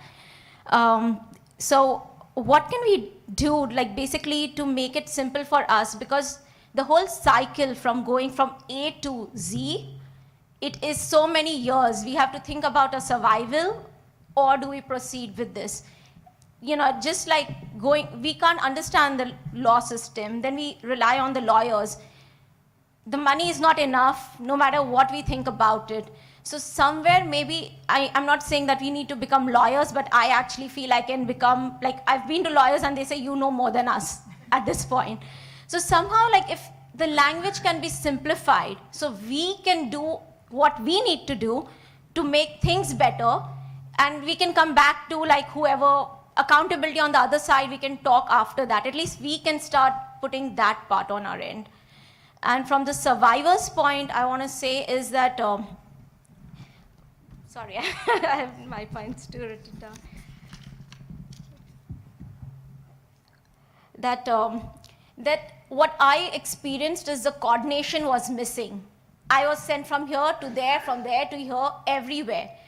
I still haven't received. When I wanted to say okay, let me volunteer to help myself, the reply was, you're a domestic violence victim, you cannot even volunteer. So I was not even allowed to volunteer and help myself in the process. So the whole point is the only thing that I really received was the mental health, and I've become mentally so strong that you tell me to jump in that fire, get 100 girls out of there, I'll do that. But I don't want to get burnt. So just like the mental health for survivors, in terms of your coordination, that is what's required, which is really missing for me. And on the other side, understanding what am I really dealing with. It was never addressed that this is the next step, this is the next step. I had to figure it out. I could have done the work in 10 months instead of taking 3 years for where I am.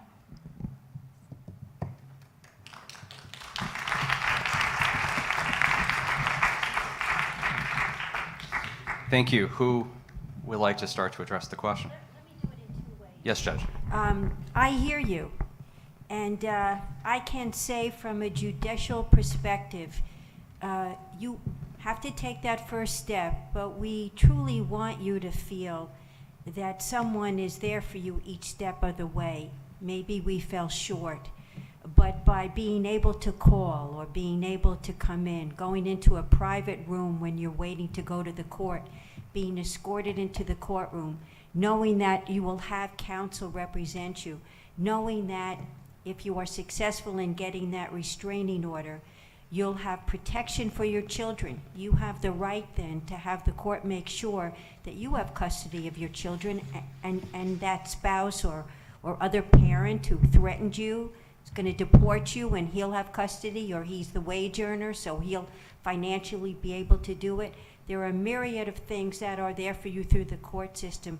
I must say I've had a positive experience with Women's Rights Information Center. And I say that because their mission is to help you economically and emotionally. And I would like maybe, Lil, if you could just sort of talk a little bit about how you would take an individual who has had this trauma and how you see that person through the whole system so they don't feel they have to go from organization to organization, and they have a companion and a support system so you're not alone and feeling that you have to work so very hard to put it all together. Thanks, Judge Siegel. I appreciate that. Myra, you can't leave yet because I got to just tell you something. Thank you for sharing your story, because I know you're not alone just based on looking at the audience, because we're watching heads bob up here. I need to tell you, though, what struck me about your story in particular, and it's funny to listen to everybody's perspective, but I was a little bit more on the line of when you first were with him, you talked about him being a family man. These were some of the words I jotted down. A family man. He seemed like a family man.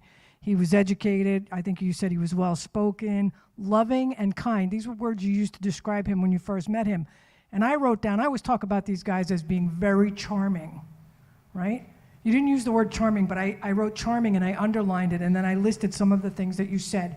And I want people to understand this, especially people who are not survivors, because survivors know this already. When you talked about him punching you the first time, I think it was when you were pregnant, right? Is that what you said? I think you said, right? If he had punched you on your first date, do you think you would have gone out with him again? No. It doesn't happen that way. I'm going to ask everyone in this room, if you go out on a date tonight, male or female, gay or straight, and the person you went out with at your first date, they slugged you, how many people would go out with them again? Raise your hand. Nobody. It doesn't happen that way. Wouldn't it be really nice if batterers walked around with a sign that said, "I'm a jerk"? When you're pregnant, I'm gonna beat you up, right? It doesn't happen that way.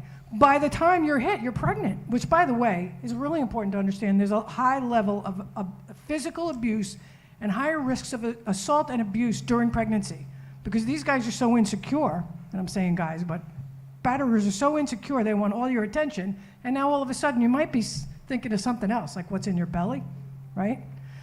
So I wanted to address that with you because I think that's so common, and we have this idea that you walked into that relationship, well, what do you expect? I'm not even just talking to you, any victims out there. Well, you stayed with him. Hello, I'm pregnant. He never hit me before. So it takes a while to realize in fact, most of these guys, these guys that are batterers or gals, they're everything we were taught as kids to want in our partners. Charming, family men, loving, working, holding the door for you, being very chivalrous, sweet, usually handsome, usually can win the crowd over, right? And then they're Dr. Jekyll and Mr. Hyde at home. The other thing I want to mention to the audience before I address, I forget what I'm even supposed to be talking about, but I do want to tell you this.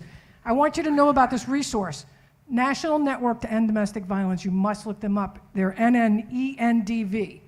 When we talk a lot about cyber stalking or this electronic way, they have the best information. They were early on in this. 25 years ago, they were screaming from the mountaintops, we need to do something about technology abuse and what's going on with that. So I really recommend you get on their website and look at what they're, even to the point where they told us in the victim services field, we should be erasing our copiers. Because when we get rid of our copiers and they go to a junkyard, all that information about all those victims is on the copiers. So these are the folks that you want to look at if you're looking for that kind of stuff. Back to what you were saying and what we can offer you. There's many things we can do. One is we do legal consultations. We're going to walk you through the court system if we can. We'll help you apply for those VCC funds that Allison was talking about, file for restraining orders. We're going to support you. We're going to get your back, right? We're going to hold your back. We also, one of the things that we're doing right now that I think is really critical, and the folks from ADV will agree with me, I think, is we're doing really good healing work with victims. I'm with Allison. I'm not big on working with batterers because I don't see, unless they're coming in to deal with their childhood issues, right? Because that's where it all started for them usually. But we do great healing work. I'm telling you, I have a fan club out there of women that came tonight that come to our group, and they would be happy to tell you, and you would love it. Because this isn't about the victimization. This is about now owning your own power and taking those next steps, right? You've already gotten out. You've gotten your apartment. Now it's the next step of what am I going to do for myself so that I have a really winning life and I feel really good. So please join us for that. And did I answer your question, Judge? I don't know. Of all the things that you do great things. Thank you. Thank you. I don't know if I answered your question, but thank you. Yes, I see a question over here. My question is for, I'm sorry, I don't know my name, for the Bergen County Prosecutor and actually for the police officer. You mentioned earlier when it is 18 and above, but yet I hear Allison, who I've actually spoken with recently, tell me that, very common when they're teenagers. What do you do when they're 17? So I'm not used to speaking into a mic, so I'm the loudest person in the world. So the law in New Jersey for the criminal prosecution, the defendant has to be 18 and above for it to be considered domestic violence, because if the defendant is under 18, they're handled in the juvenile courts. So when Matt asked me to define domestic violence before legally, I mentioned that the defendant has to be over the age of 18 to be criminally charged. If the defendant is under the age of 18, they're still criminally charged, it's just handled in juvenile court.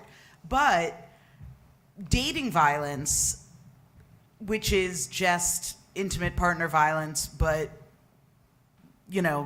where the actor is under the age of 17, still has all of the same hallmarks.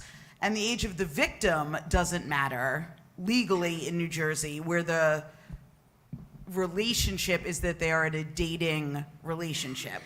So you can have a defendant who is 18 or over and the relationship between the actor and the victim is a dating relationship, the age of the victim doesn't matter. So if you have an 18-year-old high school senior who is dating a 17-year-old or a 16-year-old or a 15-year-old, if it gets any younger than that, then you've got to call sex crimes, and that's a whole other symposium. It's happening in 3 weeks. So if you have an 18-year-old who is dating a 17-year-old, and there is a crime of domestic violence, that 17-year-old can still get a temporary restraining order under the laws of New Jersey. It is defined as domestic violence. No. But what if the perpetrator is the 17-year-old and the victimized person is? So if the perpetrator is 17 years old, and the victim is 18 years old, then under the eyes of the law, the 17-year-old is a juvenile for criminal prosecution as well as domestic violence purposes in terms of being able to have a restraining order lodged against them, unless they've been emancipated by the court or there's a child or military service. Now, if there are criminal charges, however, that are appropriate to be lodged, and that 17-year-old is going to be there's going to be a juvenile delinquency complaint filed, like for harassment or simple assault or criminal mischief or any other type of criminal charge, then the juvenile judge can enter a no contact order that has the same, as part of the criminal charge, that would have the same force and effect as a restraining order. But a regular family division civil court restraining order can only be lodged if the defendant in the restraining order is 18 years of age or older, but the victim's age does not matter if the relationship is dating or former dating relationship. It's very complicated, and with the ages. Thank you. I saw a question over here. Could you? I'm sorry. Let me give you the mic.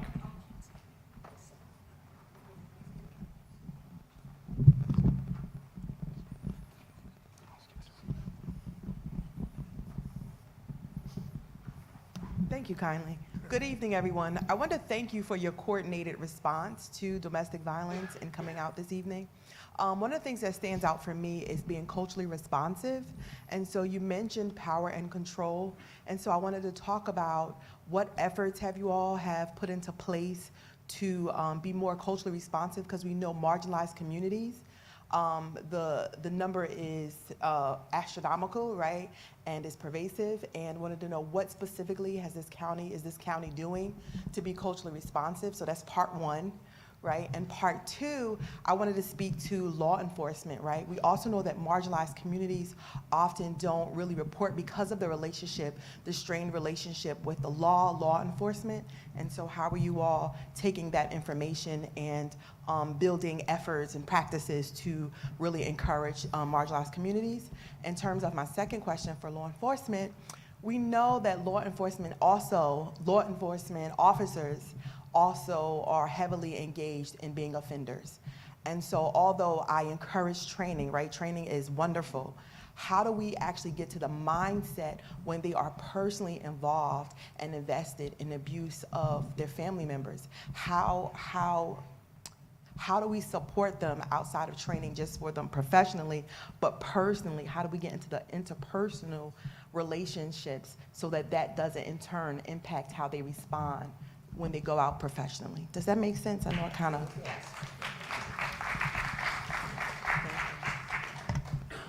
So, I'm sorry. I know that was loaded. No, no. The thing is, I was actually going to defer to Jessica because this is actually when she has her lectures as a part of it. So you had three questions. Yeah.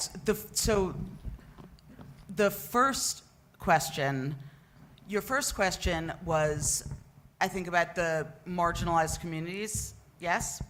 So there are several agencies in Bergen County there are several agencies in Bergen County that provide domestic violence services specific to what are traditionally marginalized communities, that specifically address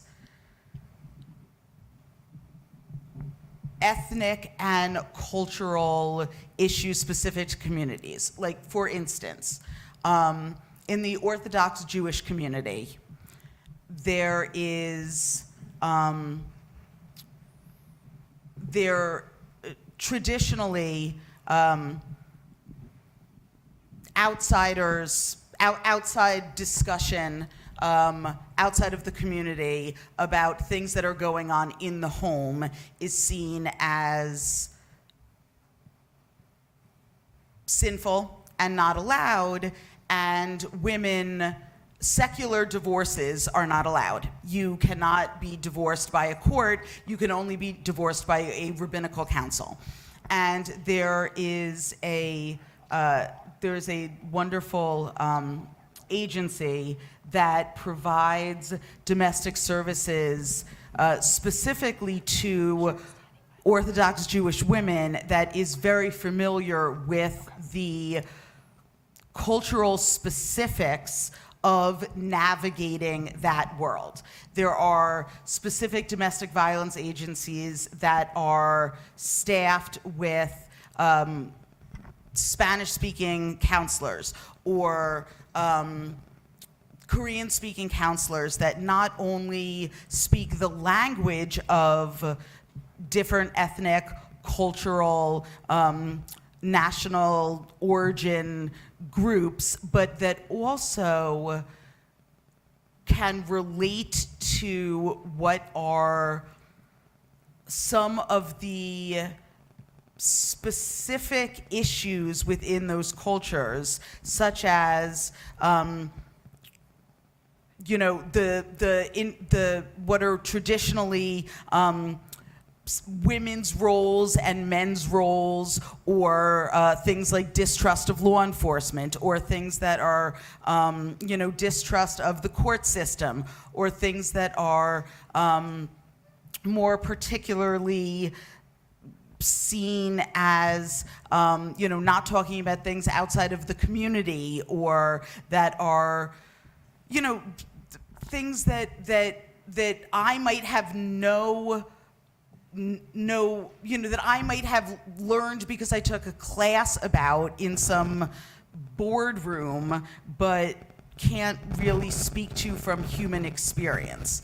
So there are definitely those resources that exist because it's been recognized that there is a vacuum, especially in a county like Bergen, where there's over 1 million people, and there is certainly a large, diverse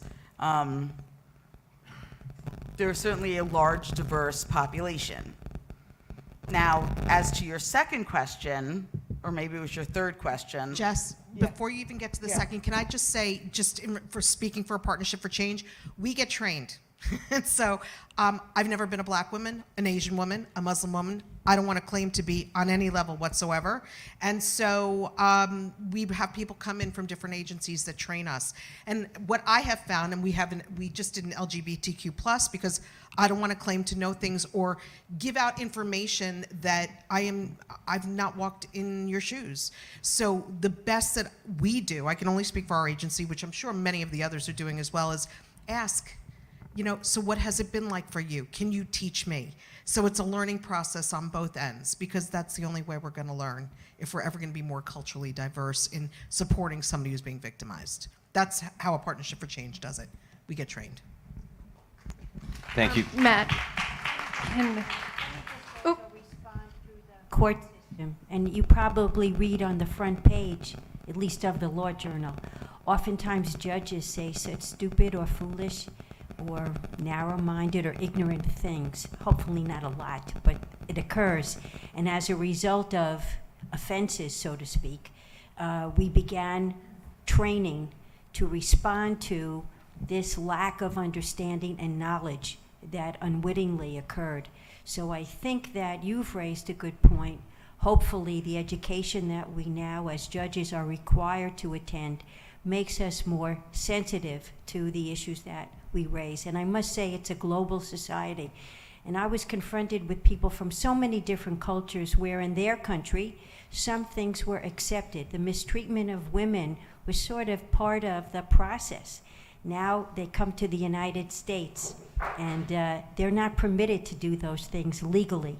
And but the acceptance of a victim to be mistreated was something that they had to learn that they were not permitted to have done to them.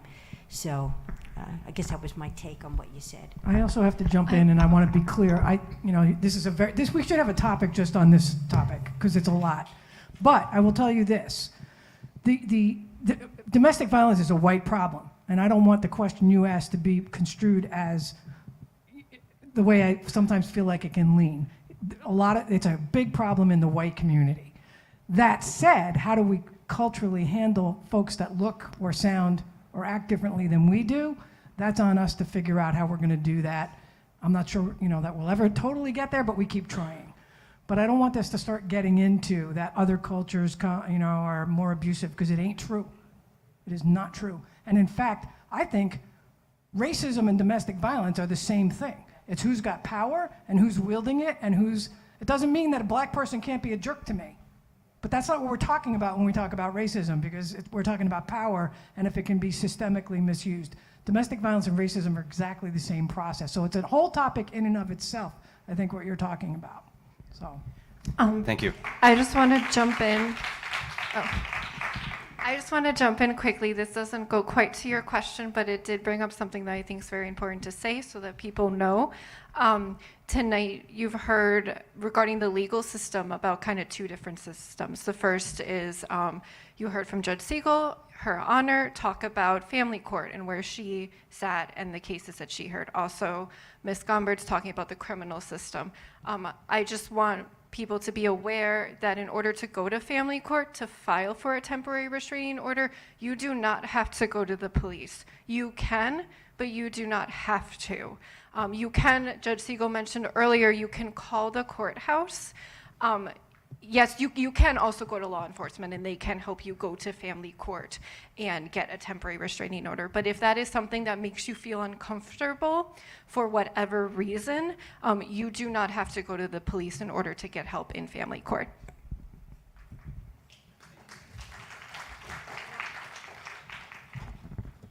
Does yours work better than mine? Yep, yours works better than mine. I do want to just hover here on the question of power and what we as agencies, institutions, we have a lot of weight behind us. We have resources, we have privilege. And I want to echo what Lil said about how we can't talk about liberating survivors of domestic violence without talking about liberation from many things. Racism, heterosexism, we can't talk about empowerment without also being equipped and prepared to address the other ways in which our survivors are being traumatized, not just by the abuser, but by the systems that they're trying to navigate in pursuit of liberation. So thank you so much for raising that. I will speak for ADV, but I do think we can do better. When our previous, someone else raised the question of coordinated system responses, that is an issue of making these services more accessible. That is also an issue of equity that I am hearing. Because when our survivors don't have what they need to access legal education, to access housing, to access help with their children, that does come back down to systemic inequality. So when we want to talk about helping survivors, we do have to fully embrace that in our mission statements, this issue of equity as well. I do think training, raising self-awareness, as has already been talked about, but it's also much more than training. It's also about involving and integrating those voices within our agencies. And looking at our agencies. Who are the decision makers? Who are the gatekeepers? Are we integrating survivor voices in, you know, how we draft the policies and how we design services and how we look at how it sometimes takes these events to bring all of us into the same room to talk about improving the coordination of services. And unfortunately, that happens because we're so fragmented, and sometimes we want to go along with, you know, something the institutional challenges of getting people in the same room. But culturally, like, it shouldn't be that hard to get us all in the same room to talk about these solutions. That's something that we as agencies have to work against. And yes, representation matters. So I wholeheartedly invite everybody, you know, who has questions of, what about me? Will I be helped? Why am I having such a hard time navigating, you know, these systems? Please come. We want to hear from you. We want to integrate your voices in the solutions, and I think that has to be part of our mission as well. Thank you. Thank you very much. Good night. How are you? I just have one thing to say. I just want to say thank you to all you guys, because if it wasn't for you, I wouldn't be where I am today. I am a 2-year survivor, and if there's any survivors in here, I want you to stand up, because I want them to applaud you guys, because we made it this far because of you guys. And if you're a survivor for domestic violence, I want you to stand up, and because of you guys, we made it this far. Thank you so much.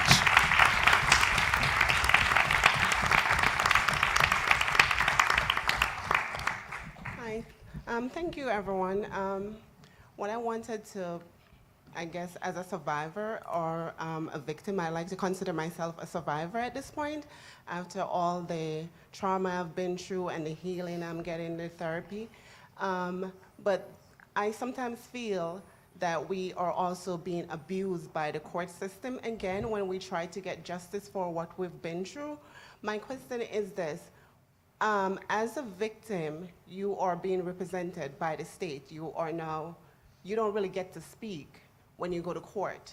So how do you get your voice or be heard? Because if the prosecutor at that point is not speaking to you, and only on the day of court they're, take you into a room in 2 minutes, how can they defend you?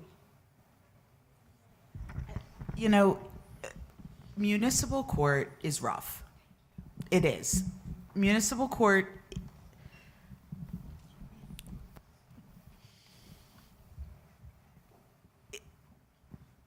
right, everybody is, and I know this is not a satisfying answer, and it's not an excuse, but municipal court prosecutors, it is not their full-time job.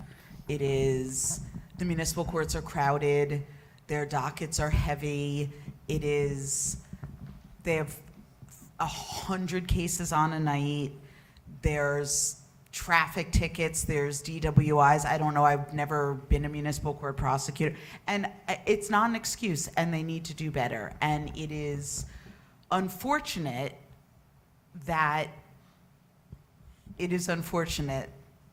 you are having that experience and that you are feeling that way. However, you should not be having that experience, and you should not be feeling that way.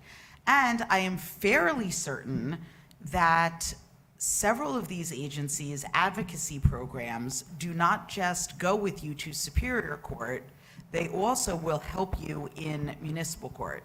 And your voice should be heard in municipal court. And municipal courts do not have the rock star Office of Victim Advocacy like we have at the county level, but I am fairly certain, and I see in my periphery some people up here nodding at me, that some of these agencies have court accompaniment programs that can help you in municipal court.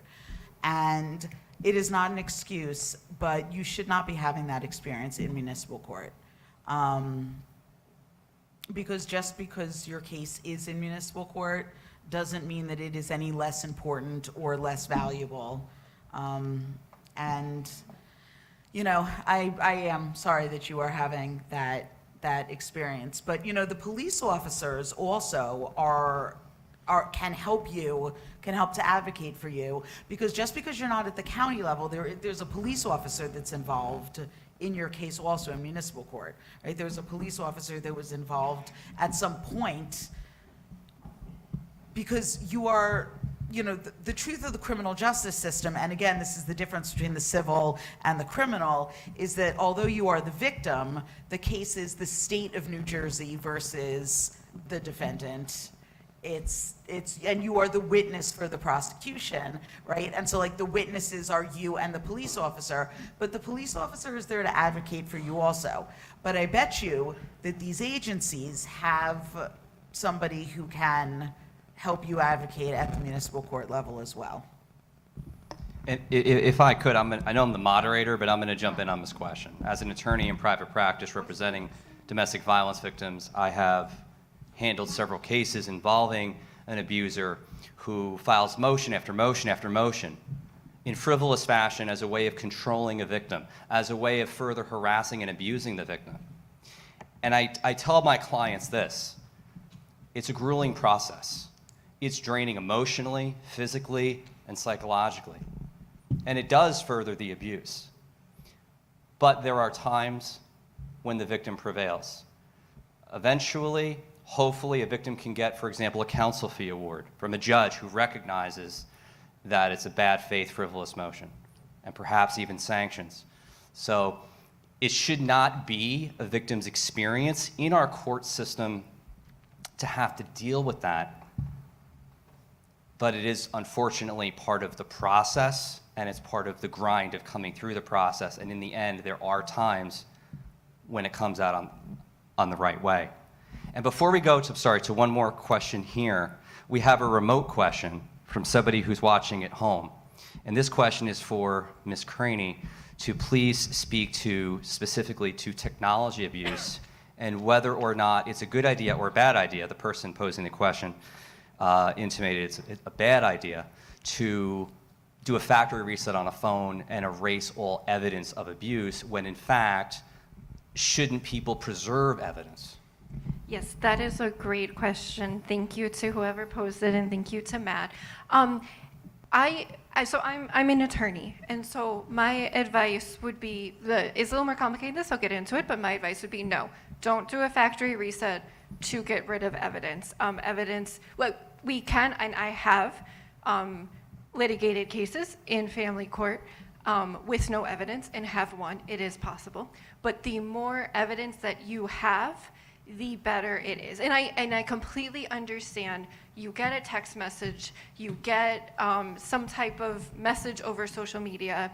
It's alarming, it's scary, it's harassing. You just want to delete it. You want to get rid of it. My recommendation is not to. Now, I do also recognize that it can be really difficult to have those things on your phone. You're bringing your phone everywhere with you. You have these messages, screenshots of someone harassing you. That's not fun. That is an emotional toll. It's a psychological toll. So I always encourage people, if that is going to be very difficult, maybe find a friend. Or I have clients who I do this with, where they send me the messages so that they don't have it. They say, I got this message. They send it to me. I keep it for them so that they don't, so we have that evidence, but they don't have to look at it. If you have a trusted friend or support system or family member who you can send that to, that happens all the time in my cases. I ask if they have evidence, and they say, yes, I do. I have to tell my friend because I send it to her or him. So there are ways in order to have that evidence, but also keep yourself safe and also keep yourself sane, so that it's not an emotional toll. But my recommendation as an attorney would be try to document as much as you can. Again, it's not impossible to litigate cases with no evidence. I have done it. But the more evidence you have, the easier it is. Thank you. Over here, please. All right, thank you, Councilman. We have one comment, and then I have another question, and then we'll pass the mic back over to you. Thank you. Thank you for all that you do. And thank you, Officer Herrera. I agree that the police need to be better educated. We all do. But survivors and escapees go through an awful lot. They deserve to be totally free. And I feel that there are loopholes in the legal system that strengthen the hand of the evil one, of the person that is doing all of these terrible abuses. The word jurisdiction is a very powerful word, and there has to be a change with jurisdiction, and people need to understand what that word really means and how the abuser can grab hold of that word and demand that a state has absolutely no control or power over, in this case, him, and then drag the person through the court system in other states. In my case, it's been almost 6.5 years in my third attempt to get a divorce, which I really believe I'm going to be able to get a divorce in New Jersey in November, finally, after almost 6.5 years, but I believe it's going to be a, quote, divisional divorce, end quote, because of the word jurisdiction. And I would love for people to understand the power behind that. There needs to be case law. People need to press in and press through and allow people to be totally free without the abuser continuing to abuse through the legal system, because what the abuser endures is legal abuse, more power and more control. And people don't understand why someone may fight against a divorce. Why? It's very simple. The person is looked upon as chattel, property, and they don't want to let them go. They feel entitlement. They feel that control. They don't want to let that control go. And financially and emotionally and every other way, they are not able to break free. They're not able to purchase a home. They're afraid to invest, and yada, yada, yada. It goes on and on. So I bet most people here are not aware of the word jurisdiction or divisional divorce. Unfortunately, I do. Please help.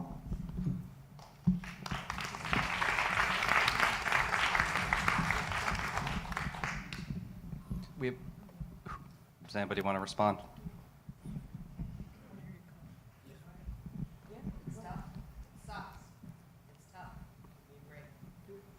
Okay, so the question from the audience is a question related to divorce and resources for victims. Is it possible is there any direction for victims or resources? Because you were mentioning financial aid for other resources. So how do you direct someone through that to service providers for that process? Pro bono. I can speak just briefly on that. I don't know if the judge has other comments as well, but my office, we do offer free legal services for divorce.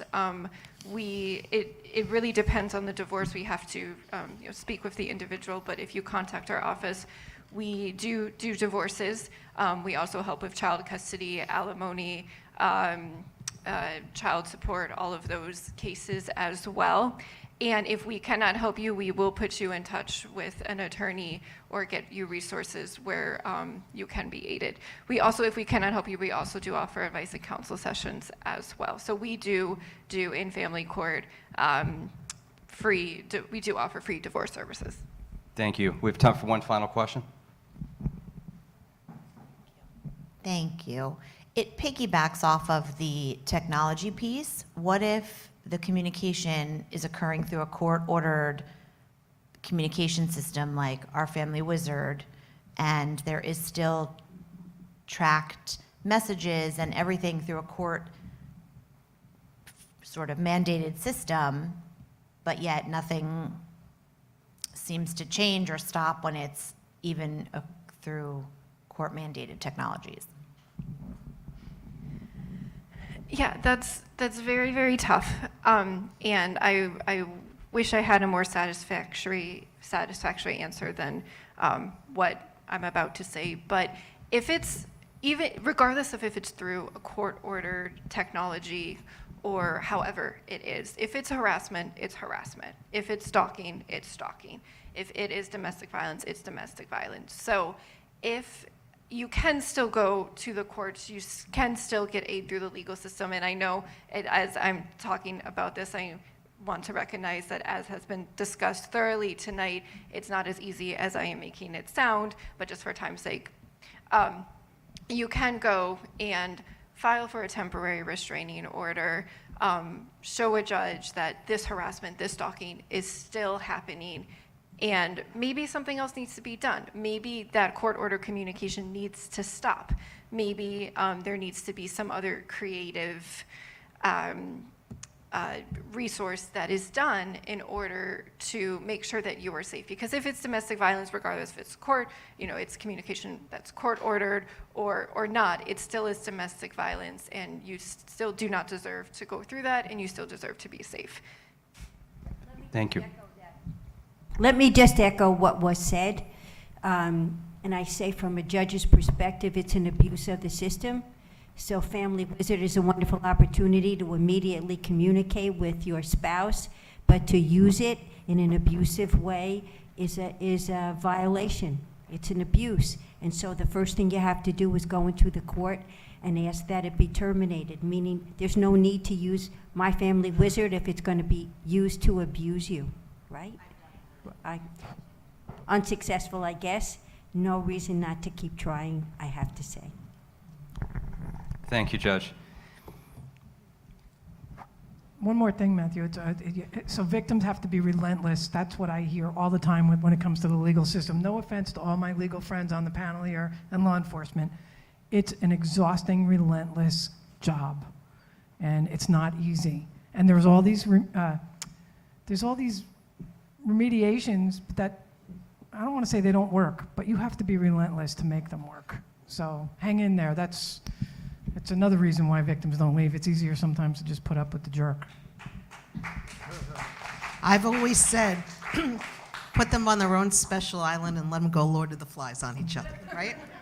And that would solve all our problems, wouldn't it?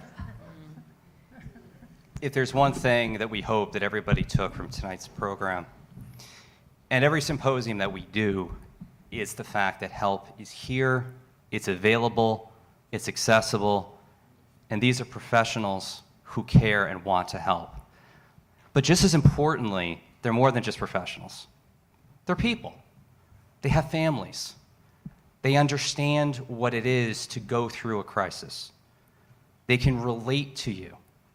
So please, if you're in need of help, reach out. If you know somebody who does, encourage them to do so. As I said at the opening of the program, it's with the greatest humility that we would like to thank the Mayor and Council of the Borough of New Milford, the New Milford Public School District, the New Milford Board of Education, the Superintendent, the President of the Board of Education, the New Milford Police Department, and all of our partners in this program. It is a true collaborative partnership and effort. So please, give our wonderful panel and agencies a round of applause.